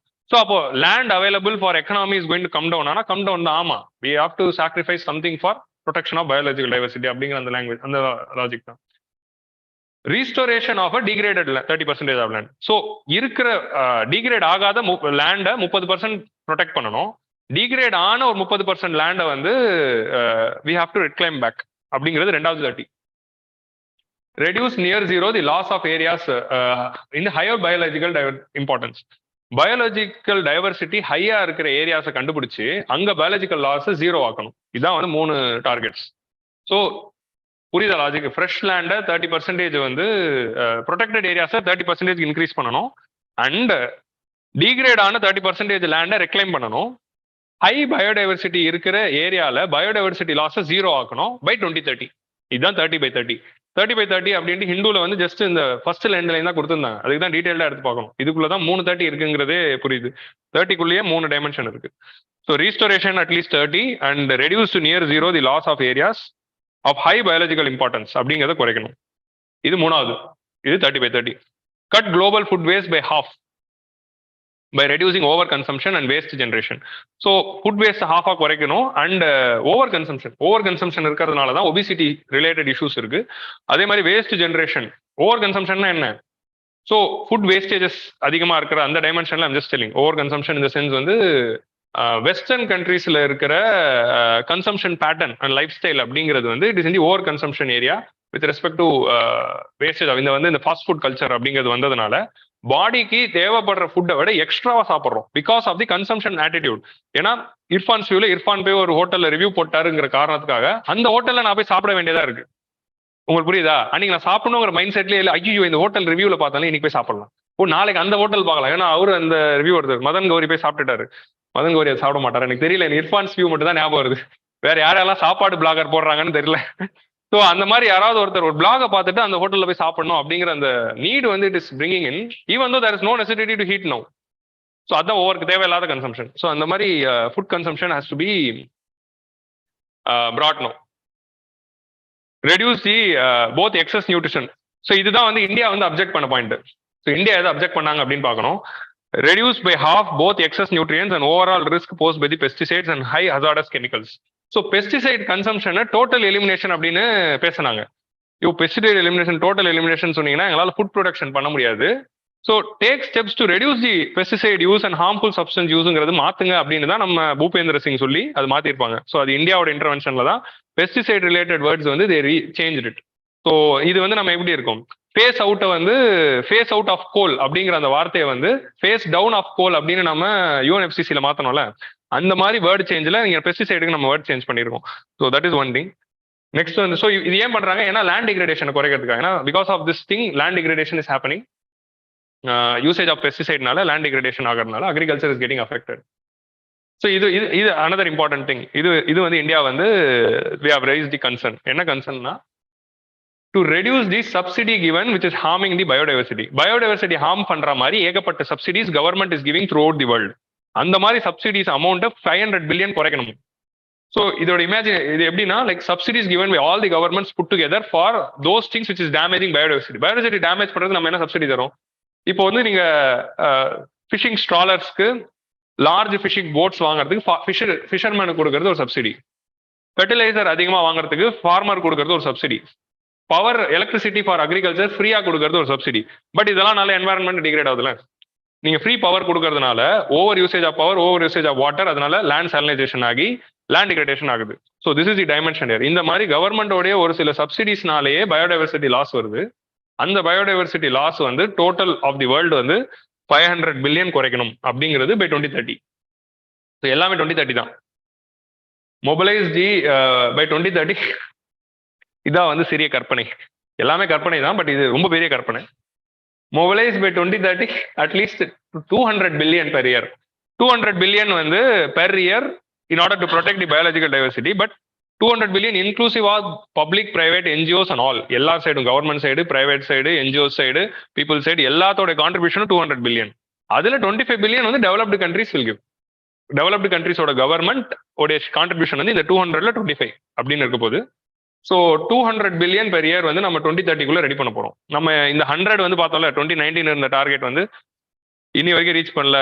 வி ரீச் ஒன்லி 70 மில்லியன் அப்படின்னு பார்த்தோம். இல்ல அது 21 பில்லியன் அப்படின்னு அவர் சொல்லுவாரு. அந்த சிஓபி 27 டிஸ்கஸ் பண்ணும்போது அவரோட டிஸ்கஸ் ஃபண்டிங் பத்தி. So 20 billion per year by 2025 and 30 billion by 2030. இது இன்னொரு developed countries they are promise to give. இப்படி வர பணத்தை யாருக்கு கொடுக்க போறோம் அப்படின்னா லீஸ்ட் டெவலப்டு கண்ட்ரீஸும் ஸ்மால் ஐலாண்ட் டெவலப்மெண்ட் ஸ்டேட்ஸ்க்கு தான் we are going to give. And countries in transition, developing கண்ட்ரீஸ்ங்கிற வேர்டு இல்லாம கண்ட்ரீஸ் இன் டிரான்சிஷன் அப்படிங்கிற வேர்டு யூஸ் பண்ணியிருக்காங்க. So 20 billion per year by 20. இது வந்து this is contribution of all 200 பில்லியன்ங்கிறது. This 20 billion per year is the share by the developed countries to developing countries. இது வந்து CBI அந்த ரெஸ்பான்சிபிலிட்டிக்காக அவங்க ப்ராமிஸ் பண்ணியிருக்காங்க. இது ரொம்ப கம்மியா இருக்கு அப்படின்னு தான் வந்து காங்கோ அப்செக்ட் பண்ணாங்க. எங்களுக்கு இது 30 பில்லியன்லாம் பத்தாது, அதிகமா கொடுங்க அப்படின்னு. அவங்க அதிகமா ப்ராமிஸ் பண்ணா அப்படியே கொடுத்துட போறாங்களா அப்படின்னு சொல்லி பரவாயில்லப்பா அவன் ஏதோ இதுக்காக ஒத்துக்கிறானே கையெழுத்து போட்டுரு அப்படின்னு சொல்லி காங்கோ கையெழுத்து போட வச்சுட்டாங்க. ஸோ லாஸ்ட் மினிட்ல prevent introduction of priority invasive alien species. So alien ஸ்பீஷிஸோட இன்வேஷன் வந்து குறைக்கணும், எஸ்பெஷலி இந்த ப்ரையாரிட்டி சைட்ஸ். ஒரு சில எக்கலாஜிக்கலி சென்சிட்டிவ் ஏரியாஸ்ல ஏலியன் ஸ்பீசிஸ் வந்துச்சுன்னா it is going to harm more அப்படின்னு தெரிஞ்சிச்சுன்னா அந்த ஏரியாவை ஐடென்டிஃபை பண்ணி அந்த ஏரியாவில் ஏலியன் ஸ்பீசிஸ் வராம மோர் ஸ்டெப்ஸ் எடுக்கணும். ஸோ ப்ரையாரிட்டி சைட்ஸ் அப்படிங்கிற ஒரு விஷயத்த சொல்றாங்க. By half reduce it by half and introduction and establishment of other known. So alien species உடைய introduction வந்து by half வந்து we have to reduce by human intervention. Large, இது வந்து ஒரு முக்கியமான add on new point. Large transnational companies and financial institutions to monitor, assess and transparently disclose their risk and dependencies and impact on biodiversity through their operations, supply and value chains and portfolio. Large multinational companies, large companies, large firms அவங்களுடைய day to day ஆக்டிவிட்டீஸ்ல எவ்வளோ வந்து பயோடைவர்சிட்டிக்கு loss பண்றாங்க, how much they are dependent on biodiversity அப்படிங்கிறத stock take பண்ணி reports release பண்ணணும் அப்படிங்கிறது ஒரு firms மேல ஒரு ஆப்ளிகேஷன்ஸா இந்த இது கொண்டு வருது. இதுதான் வந்து it's very important thing which this Kunming Montreal has brought. It is also taken the responsibility not only in the government or NGO but also firms. Firms நீங்களும் you have to take responsibility அப்படின்னு சொல்லி reports மட்டும் submit பண்ணணும் அப்படின்னு சொல்றாங்க. அந்த reports வச்சு என்ன பண்ணலாம் அப்படிங்கிறத நம்ம அப்புறம் முடிவு பண்ணிக்கலாம். இந்த ஆக்ஷன்ஸ்லாம் நீங்க எடுக்கல அப்படின்னா நம்மளுடைய பயோடைவர்சிட்டிலாம் போயிடும் அப்படின்னு சொல்றாங்க. ஸோ இது வந்து 23, அதாவது 23 கோல்ஸுமே நான் எடுத்து டிஸ்கஸ் பண்றது it's will be too voluminous அப்படிங்கிறதுனால ஐம் டிஸ்கசிங் தி அவங்க கொடுத்துருக்க summary. This is the actual original PDF of CBD. அந்த ஒரிஜினல் பிடிஎஃப்ல அவங்க 23 கோல்ஸ் கீழே கொடுத்துருக்காங்க. So it's 9 page. ஸோ அந்த 23ல ரொம்ப முக்கியமான கோல்ஸ் அவங்களே கண்டுபிடிச்சி மேலே போட்டது தான் இந்த கோல்ஸ். இந்த 12 கோல்ஸ் மட்டும் இப்போதைக்கு பார்த்து வச்சுக்கோங்க.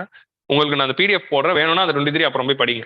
எல்லாம் அதே தான் இருக்கு, எல்லாத்தையும் காப்பாற்றணும், ப்ரொடெக்ட் பண்ணணும் அப்படி. வாட் இஸ் எல்லாம் வந்து Alice in Wonderland related flowery வேர்ட்ஸ்ல they would have written. So இப்போ வந்து நம்ம 2050க்கான கோல்ஸ் என்னென்னு பார்க்கலாம். இது 2050க்கான கோல்ஸ் வந்து ஜென்ரிக்கான கோல்ஸ் தான். அதாவது பயாலஜிக்கல் டைவர்சிட்டியோடைய விஷன் மிஷன் சொல்லுவாங்கல்ல, லாங் டேர்ம் ஷார்ட் டேர்ம் அப்படிங்கிற மாதிரி 2050ல நம்ம 4 கோல் வச்சிருக்கோம். ஃபர்ஸ்ட் வந்து extinction and genetic diversity. Genetic diversity of species அதிகப்படுத்தணும், எக்ஸ்டிங்ஷன் ரேட்டை குறைக்கணும் அப்படிங்கிறது first target. So human induced extinction of threatened species வந்து it should be halted and extinction rate வந்து it should be brought down and genetic diversity within the population வந்து increase பண்ணணும் அப்படிங்கிறது first goal by 2050. Generic தான், அதுக்கு வந்து நம்பர்ஸ்லாம் எதுவும் ஸ்பெசிஃபிக்கா இல்லை. whenever you are using biological diversity, sustainable use வந்து நம்ம அதிகப்படுத்தணும். அவங்களுடைய target that is what CBD is for. அந்த sustainable use and whether it is மேனேஜரா இல்லையா அப்படிங்கிறத ரெகுலேட் பண்ணணும். So imagine like this, they are having 4 goals. அந்த 4 goals அச்சீவ் பண்றதுக்கு 23 டார்கெட்ஸ். இப்போ நம்ம இது படிக்கிறோம்ல SDG 17 கோல்ஸ் இருக்கு. 17 கோல்ஸ் அச்சீவ் பண்றதுக்கு 163 டார்கெட்ஸ் இருக்குல்ல, அந்த மாதிரி இந்த 4 கோல்ஸ் அது கீழே அதை அச்சீவ் பண்றதுக்கு இந்த 23 target. So this is the right way to imagine. புரிஞ்சுச்சா? நான் லேட்டா சொல்றேன் பட் ஸ்டில் புரிஞ்சுச்சா? ஸோ அந்த ஜென்ரிக்கான விஷயங்கள் அந்த பிடிஎஃப்ல இப்படி இந்த ஆர்டர்ல இருக்கிறதுனால நான் ரெண்டாவதா அதை சொல்றேன். Ensure sustainable use. மூணாவது வந்து ஆக்சஸ் அண்ட் பெனிஃபிட் ட்ரான்ஸ்ஃபர். இந்த ஆக்சஸ் அண்ட் பெனிஃபிட் இதுலயும் வந்து லைக் ஜென்ரல் வேர்டு தான். ஸோ சஸ்டைனபிளா போனோம் அப்படின்னு சொல்றது ஜென்ரல். பட் இந்த access and benefit transfer is the third goal. அதுல வந்து they are bringing in a new thing. So monetary and non monetary benefits and utilization of genetic resources. இப்போ நீங்க வந்து இந்த மாதிரி ஜெனடிக் ரிசோர்சஸ்ல பண்றீங்களே, ரீசென்ட் டைம்ஸ்ல நம்ம ஜீனோம் சீக்வன்சிங் அப்படிங்கிற ஒரு விஷயம் வந்திருக்கு. ஜீனோம் சீக்வன்சிங் அப்படிங்கிற அந்த கான்செப்ட் வந்ததுனால ஏகப்பட்ட பயோடைவர்சிட்டி ரிலேட்டட் விஷயத்துக்கு நம்ம ஜீனோம் சீக்வன்ஸ் பண்ணிட்டு இருக்கோம், ஃப்ளோரா அண்ட் ஃபோனா. அந்த மாதிரி ஜீனோம் சீக்வன்ஸ் இன்ஃபர்மேஷன் ரிலேட்டடான ரிசோர்சஸ் மூலமா many companies in future they might get profits. அந்த ப்ராஃபிட்ஸும் அதுவுமே சஸ்டைனபிளா இருக்கணும். அந்த ப்ராஃபிட் ஷேரிங்கும் வந்து it should be going to the right beneficiary.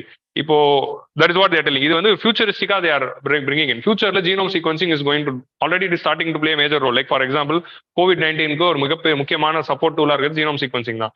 Only with genome sequencing we are able to identify which variant is currently spreading. So நம்ம ஊர்ல வந்து ஓமிக்ரான் இப்போதான் சைனாக்கு போயிருக்கு அப்படிங்கிறத, அது வேற ஒரு பெரிய காமெடி. சைனால இருக்கிற வேரியன்ட் இந்தியாவுக்கு வந்துருச்சுன்னு பீதியை கிளப்புறாங்க. அது கிடையாது.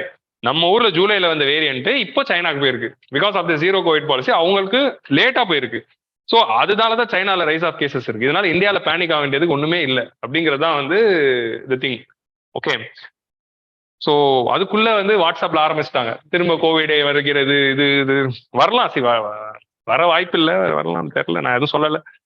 நமக்கு எதுக்கு வந்து digital sequence of information on genetic resources and அது ரிலேட்டட் ட்ரெடிஷனல் நாலேஜ். ஸோ இந்த ஃபியூச்சர் ஜீனோம் சீக்வன்சிங் மூலமா வரக்கூடிய அந்த நாலேஜ் அது மூலமா வர profits also should be shared sustainably and இந்த genome sequencing also should be done sustainably அப்படிங்கிறது தான் வந்து சொல்றாங்க. அப்படி இருக்கும்போது it should be shared fairly and equitably, including as appropriate to the indigenous people and local communities.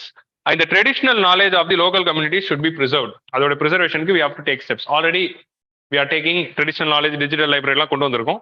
அதுக்கு steps எடுக்கணும். Adequate means of implementation, including financial resources, capacity building, technical and scientific cooperation, transfer of technology. So developed country, developing countries என்ன கொடுக்கணும்? இதெல்லாம் தான் கொடுக்கணும்.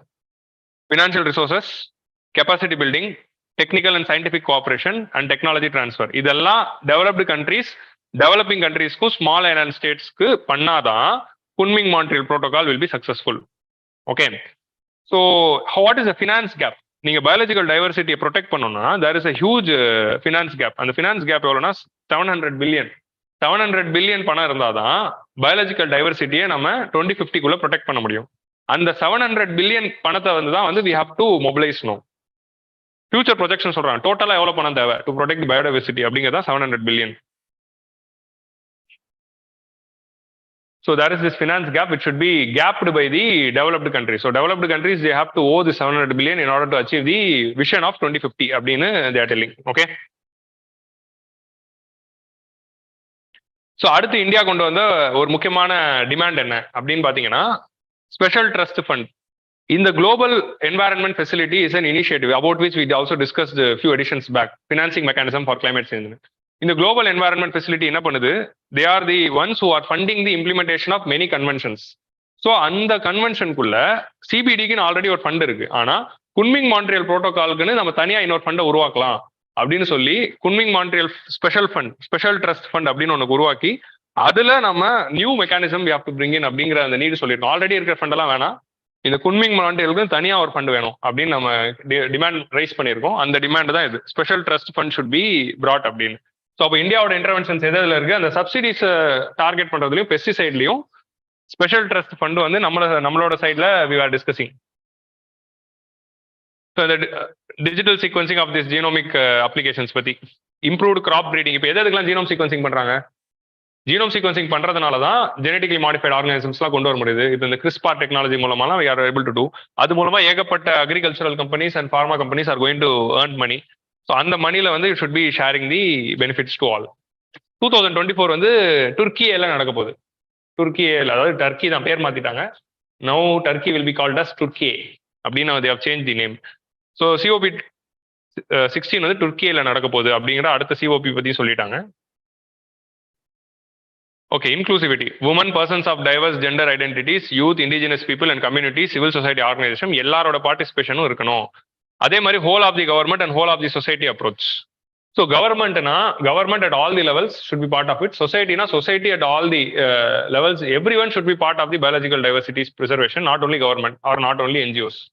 எல்லாருமே இதுல பார்ட்டா இருக்கணும் அப்படின்னு they are telling. இந்த மாதிரி வேர்ட்ஸ் தான் முக்கியம். இதெல்லாம் வந்து எக்ஸ்பிளைன் பண்ணணும்னு அவசியம் இல்லை. ஆனா இப்படி ஒரு வேர்ட் இருக்குன்னு உங்களுக்கு தெரியணும்ல, whole of the government approach, whole of the society approach அப்படின்னு. So these are all the important thing. இதுக்கப்புறம் அந்த 23 டார்கெட் இருக்கும், அதுக்குள்ள நான் போக விரும்பல. You can go and see the targets by yourself. So இதான் வந்து குன்மிங் மான்ட்ரியல் புரோட்டோகால்குள்ள இருக்கு. ஸோ அந்த 30x30 restore 30%, money for nature, funding வந்து எப்படி வரப்போகுதுன்னு இதெல்லாம் நம்ம டிஸ்கஸ் பண்ணிட்டோம். பெஸ்டிசைட்ஸ் யூஸை வந்து 2/3 வந்து குறைக்கணும் அப்படின்னு சொன்னோம். பட் வந்து 2/3 எல்லாம் வேணாம், பை ஹாஃப் குறைச்சா போதும் அப்படிங்கிற மாதிரி நம்ம we have change the tone. Okay, 2/3 pesticides யூஸை குறைக்கணும் அப்படின்னு சொல்றது அட்லீஸ்ட் பை ஹாஃப். ஸோ இங்க அப் டு 2/3 இருக்குல்ல, இங்க அட்லீஸ்ட் பை ஹாஃப் அப்படின்னு the have change the word year. Okay, so அது ஒரு விஷயம். பிக் கம்பெனிஸ் வந்து தே ஹேவ் டு ரிப்போர்ட், அந்த விஷயங்கள்லாம் இருக்கு. ஹார்ம்ஃபுல் சப்சிடிஸை 500 மில்லியன் குறைக்கணும், இதுவும் டிஸ்கஸ் பண்ணியாச்சு. இதுதான் நம்ம டிஸ்கஸ் பண்ணல. Monitoring and reporting progress, this was the component which was lacking in Aichi. ஐச்சியில் இருக்கிற ப்ராப்ளம் என்ன அப்படின்னா, ஒழுங்கான மானிட்டரிங், ஒழுங்கான ரிப்போர்ட்டிங் நம்ம கொண்டு வராததுனால தான் Aichi was a failure. So அந்த ப்ராப்ளம் வந்து we are going to correct with respect to this new Kunming Montreal அப்படிங்கிறது தான் they have done. Similarly they have brought in பாரிஸ்லேயே அதை கொண்டு வந்தாங்க. பாரிஸ்லேயே வந்து குளோபல் ஸ்டாக் டேக் அப்படின்னு ஒன்று கொண்டு வந்து எவ்ரி 5 years வந்து every country have to stock take on the whatever actions they have taken and they have to submit a report. அதே மாதிரி கிளீன் எனர்ஜி பாத்வே அப்படிங்கிறதுக்கு ஆனால் ஸ்ட்ராட்டஜி சப்மிட் பண்ணணும்னு சொன்னோம். அந்த கிளீன் எனர்ஜி பாத்வே பற்றி தான் போன எடிட்டோரியல்ல பேசணும். அதே மாதிரி ஒரு காம்பனெண்ட் இதுக்குள்ளேயும் கொண்டு வராங்க. Every country should do the stock take, every country should submit a pathway. உங்க கண்ட்ரியில் நீங்க எப்படி பயோடைவர்சிட்டி ப்ரொடெக்ட் பண்ணிக்க வரீங்கிற ஒரு பாத்வேவை கொண்டு வாங்க. அதை இம்ப்ளிமெண்ட் பண்றதுக்கு லெஜிஸ்லேட்டிவ் சேஞ்சஸ்லாம் கொண்டு வாங்க அப்படிங்கிறது they are telling. So monitor the future target which was missed in Aichi. So member nations need to submit a revised and updated national biodiversity strategy in the and action plan in the 2025. 2024 2 வருஷம் time இருக்கு. 2 வருஷத்துக்குள்ள உங்க ஊர்ல நீங்க எப்படி biodiversity protect பண்ண போறீங்க அப்படிங்கிற டார்கெட்டை சப்மிட் பண்ணுங்க. இது பாரிஸ்ல சொன்னாங்கல்ல, அதை தான் வந்து நம்ம 2000 பாரிஸ்ல COP25ல சொன்னதுக்கு நம்ம COP27 முன்னாடி சப்மிட் பண்ணோம். அந்த மாதிரி 2024 அடுத்த COPக்குள்ள பயோடைவர்சிட்டிக்கு எல்லா கண்ட்ரியும் சப்மிட் பண்ணோம். கிளைமேட் சேஞ்சுக்கு எத்தனை பேர் சப்மிட் பண்ணாங்க? 60 தான் பார்த்தோம், போன வாரம் தான் பார்த்தோம். 60 பேர் தான் சப்மிட் பண்ணாங்க. ஸோ அப்படிதான் இருக்கு. கண்டிப்பா USA பண்ணியிருக்காது. நான் அதை தெரியல, பட் இருந்தாலும் என்னால நம்ம வந்து அனுமானத்துல சொல்லலாம் அவங்க பண்ணிருக்க மாட்டாங்க அப்படின்னு. So 2024 we have to submit. Further, parties of COP should submit a national reports of 2026 and 2029. So 2026 ஒரு வாட்டி ரிவ்யூ பண்ணோம், 29ல ஒரு வாட்டி ரிவ்யூ பண்ணி அந்த ரிவ்யூல இருந்து they have to be updating it. That is a very important part of it. So India வந்து India கொண்டு வந்த அந்த விஷயங்கள், இந்தியா வந்து காமன் பட் டிஃபரன்ட் ரெஸ்பான்சிபிலிட்டி வேணும்னு சொல்றாங்க. இமீடியட்டா ஒரு ஃபண்டை கொண்டு வாங்க அப்படின்னு சொல்றாங்க. இதெல்லாம் ஜென்ரிக்கான பாயிண்ட் தான். So what are the challenges? இது வந்து இந்த சேலஞ்சஸ் அப்படிங்கிறது அந்த இதுல இருந்தது, டெக்ஸ்ட் கான்டெக்ட்ல இருந்த விஷயம். ஸோ டெக்ஸ்ட் கான்டெக்ட்ல என்ன சொல்றாரு அப்படின்னா, இதுல இந்த COP15ல பேசப்பட்ட ஒரு முக்கியமான விஷயம் என்ன அப்படின்னா, GDP as the tool to measure development is the problem for all the issues. நீங்க வெறும் GDP growth மட்டுமே ஒரு டூல் ஆஃப் டெவலப்மெண்ட்டா வச்சுக்கிட்டு மெஷர் பண்றதுனால தான் கிளைமேட் சேஞ்ச் நடக்குது, பயாலஜிக்கல் டைவர்சிட்டி நடக்குது, லேண்ட் டிகிரடேஷன் நடக்குது. ஸோ அந்த மெத்தடை மாத்தியே ஆகணும். GDP should not be a tool அப்படிங்கிறது they are telling. ஏன்னா நம்ம வந்து GDPல வந்து we are not taking into stock the depreciation of natural assets. அதே மாதிரி டிப்ரிசியேஷன் ஆஃப் ஹியூமன் ரிசோர்சஸ் நம்ம கொண்டு வரதில்ல, நேச்சுரல் அசெட்ஸ் கொண்டு வரதில்ல. ஒரு ஃபாரஸ்ட் போறதுனால உங்களுக்கு ஒரு மெட்ரோ ட்ரெயின் வருது, like I'm talking about Bombay. அந்த ஃபாரஸ்ட்டை கிளியர் பண்ணி you are establishing metro station. But metro ஸ்டேஷனால you are going to get some sort of GDP growth. But what is the loss because of the loss of the forest அப்படிங்கிறது you are not calculating. Forest போறதுனால வர லாஸை வந்து நம்ம calculate பண்ணி அதை ஒரு மெட்ரிக்கா கொண்டு வராததுனால தான் ஃபாரஸ்ட் போனா போது மெட்ரோ ஸ்டேஷன் கட்டினாதான் டெவலப்மெண்ட் வரும் அப்படிங்கிற நம்பிக்கையில we are constructing the metro station. You can do the same thing for நம்ம ஊர்ல சென்னையில எக்ஸாம்ல பரந்தூர் ஏர்போர்ட் அப்படின்னு கூட வச்சுக்கலாம். ஸோ இந்த மாதிரியான விஷயங்கள் ஏன் வருது? Airport is important, not the forest அப்படின்னு ஏன் முடிவு எடுக்கிறோம்? we have not realized the importance, economic outcomes or losses of the forest. So அதை ஒரு மெட்ரிக்கா உள்ள கொண்டு வந்து என்னைக்கு நீங்க மெஷர் பண்ண ஆரம்பிச்சு அதுல நீங்க ரேங்க் பண்றீங்களோ அப்போதான் ரியல் டெவலப்மெண்ட் வரும் அப்படிங்கறத பத்தி they have discussed. So inclusive wealth அப்படிங்கிற அந்த கான்செப்டை வந்து கொண்டு வராங்க. இன்க்ளூசிவ் வெல்த்னா என்னதுன்னா, wealth is not only GDP and money. Wealth is about natural wealth and human resource wealth. Human ரிசோர்ஸும் டெவலப் ஆகணும், நேச்சுரல் வெல்த்தையும் ப்ரொடெக்ட் பண்ணி GDPயும் க்ரோ ஆகணும். இதுதான் வந்து இன்க்ளூசிவ் வெல்த் அப்படின்னு சொல்றாங்க. Human, social and natural capital, not only economic capital.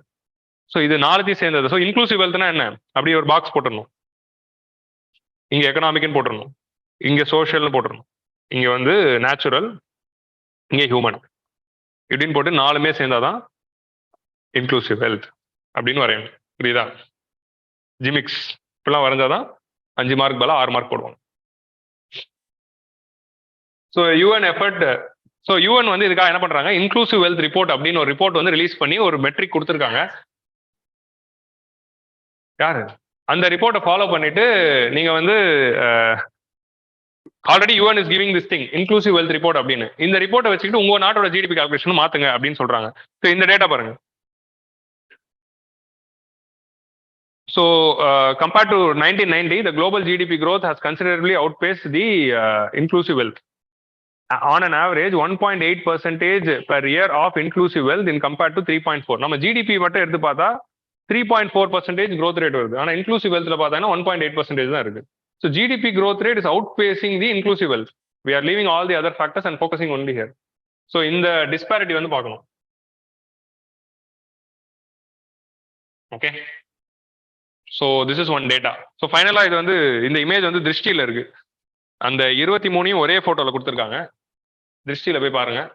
இந்த இமேஜ் வந்து நீங்கள் டவுன்லோட் பண்ணி வேணா it will be very useful to read. Okay, நம்ம இதில் இருக்க முக்கியமான டார்கெட் மட்டும் நம்ம பேசணும். பட் 23 ஒரே பிக்கில் கொடுத்துருக்காங்க. 23 ஞாபகம் வச்சுக்க முடியாது. ஓகே, பட் இதுக்கப்புறம் இந்த வாரம் வந்து எலெக்ஷன் கமிஷன் பத்தி we had editorials. But election commission பத்தி நம்ம டிஸ்கஸ் பண்ணியாச்சு, அதனால அதுல பெரிய லாஸ் எதுவுமே இல்லை. மற்றபடி வேற எந்த எடிட்டோரியலும் தெர் வாசன்ட். இந்தோ பசிபிக் பத்தி வந்தது, அதே கதைகள், அதை பத்திலாம் ஏகப்பட்டது பேசியாச்சு. அந்த இந்தோ பசிபிக்கும் டெரரிசமும் நம்ம பேசியாச்சு. எம்கே நாராயணன் டெரரிசம் விஷயங்கள் அப்படியே வந்து டிஸ்கஸ் இந்த டெரரிசம். கேமிங். ஓகே, எம்கே நாராயணனோட எடிட்டோரியல்ல கேமிங் அப்படிங்கிற ஒரு வார்த்தை இருந்தது. கேமிங்னா என்னது sir? Terrorism gaming should be conducted அப்படின்னு கடைசி எழுதியிருப்பாங்க. கேமிங்னா மிலிட்டரி எக்ஸசைசஸ் தான். ஸோ டெரரிசம் ரிலேட்டட் த்ரெட் சுச்சுவேஷனை வந்து ப்ரியம்ப்ட் பண்ணி எல்லா செக்யூரிட்டி ஏஜென்சிஸும் அது வே ஃபார்வர்டில் எழுதுன அந்த விஷயம். செக்யூரிட்டி ஏஜென்சிஸ் வந்து டெரரிசம் ரிலேட்டட் சுச்சுவேஷனை ஒரு மார்க் மாதிரி ஒன்று கிரியேட் பண்ணி ஒரு ட்ரில் மாதிரி உருவாக்கி அதை எப்படி கவுண்டர் பண்ணணும் அப்படின்னு ப்ராக்டிஸ் பண்ணணும். இதுதான் வந்து டெரர் கேமிங்ஸ். ஸோ நம்மளுடைய என்எஸ்ஜியை கூப்பிட்டு இல்லைனா நம்மளுடைய ஆர்மிஸை கூப்பிட்டு இப்போ வந்து ஒரு ஹைஜாக் நடக்குது, இல்லைனா ஒரு டெரர் அட்டாக் நடக்குது. இப்போ அஜ்மல் கசாப் மாதிரி ஒருத்தர் வந்து he's walking through and shooting with people அப்படின்னா how you are going to handle, how you are going to respond. A person is capturing a 5-star hotel, a person is capturing a apartments like happened in Bombay. இந்த மாதிரி situation how you are going to respond அப்படிங்கறத preempt பண்ணி practice பண்ணி வச்சுக்கணும். So அதுதான் gaming. So அதுக்கு so with this will wind up for the thing. So எல்லாரும் ஞாபகம் வச்சுக்கோங்க, you are your own computer, you are the competition for your own அப்படின்னு நீங்க ஞாபகம் வச்சுக்கணும். ஸோ நம்ம வந்து நம்மளுடைய ஃப்ரெண்ட்ஸ் வந்து காம்படிஷனா நம்ம நினைக்கக்கூடாது. நம்ம பக்கத்துல இருக்கவங்க காம்படிஷன், டெல்லியில இருக்கவங்க காம்படிஷன் இல்லை, நமக்கு தான் நம்ம தான் காம்படிஷன். ஓகேவா? அடுத்த சண்டே வர வருங்க. So you are your own competition. நம்ம யூபிஎஸ்சி ஆஸ்பிரண்ட்க்கு நம்ம எடுத்துக்கலாம். இன்னைக்கு நான் வந்து 6 மணி நேரம் படிச்சேன்னா நாளைக்கு நான் 7 மணி நேரம் படிக்கணும் அப்படிங்கிறது. You compete with yourself, don't compare with others, you have your own track. ப்ரிப்பரேஷன்ல கம்பேரிசன் அப்படிங்கிறது வந்து ஒரு நல்ல விஷயம். அப்படி கம்பேர் பண்ணி பாசிட்டிவ் ஒரு பேனிக் கொடுத்து நம்மளை படிக்க வைக்கும். அந்த கம்பேரிசன் வந்து கொஞ்சம் அளவுக்கு அதிகமா போறப்போ இட் வில் கிரியேட் டிப்ரெஷன். ஐயோ அவன் 10 மணி நேரம் படிக்கிறானு, அவன் 10 மணி நேரம் புக்கை வச்சுட்டு இருக்கான், அவன் படிக்கிறானா இல்லையாங்கிறது உங்களுக்கு தெரியாது. ஒருத்தர் 10 மணி நேரம் புக் வச்சிருக்காங்கிறதுனால அவனை பார்த்து பயப்படாதீங்க அப்படிங்கிற இந்த பர்செப்ஷன் இருக்கு. So don't compare with anyone, just focus on your self. நீங்க இன்னைக்கு 6 மணி நேரம் படிச்சீங்களா, நாளைக்கு 7 மணி நேரம் படிங்க. So compare with yourself and compete with yourself and you outpace yourself every day. That is the message of the 99th edition. Okay. Okay, online people, now I'll wind up. If you are having any doubts, don't post in the live chat, post in the comment section. I'll come and reply to each and every doubt. So just seeing this editorial is of no use. You have to take notes. Just taking notes is of no use. You have to revise it and you have to consolidate it. Similar editorials or similar points which I have discussed in the various times should be consolidated. Like we have discussed judiciary in various editions. Various editions நம்ம discuss பண்ண judiciary நீங்க compile பண்ணி ஒரு இடத்துல வச்சாதான் நாளைக்கு judiciary related question வரும்போது you can write an answer. So do that consolidation. That consolidation is what is going to help you in the mains, nothing else. And the consolidation of whatever you studied in the last 1 year into few A4 sheets is the way to pass mains. Okay. So with this, I'll wind up. Bye bye.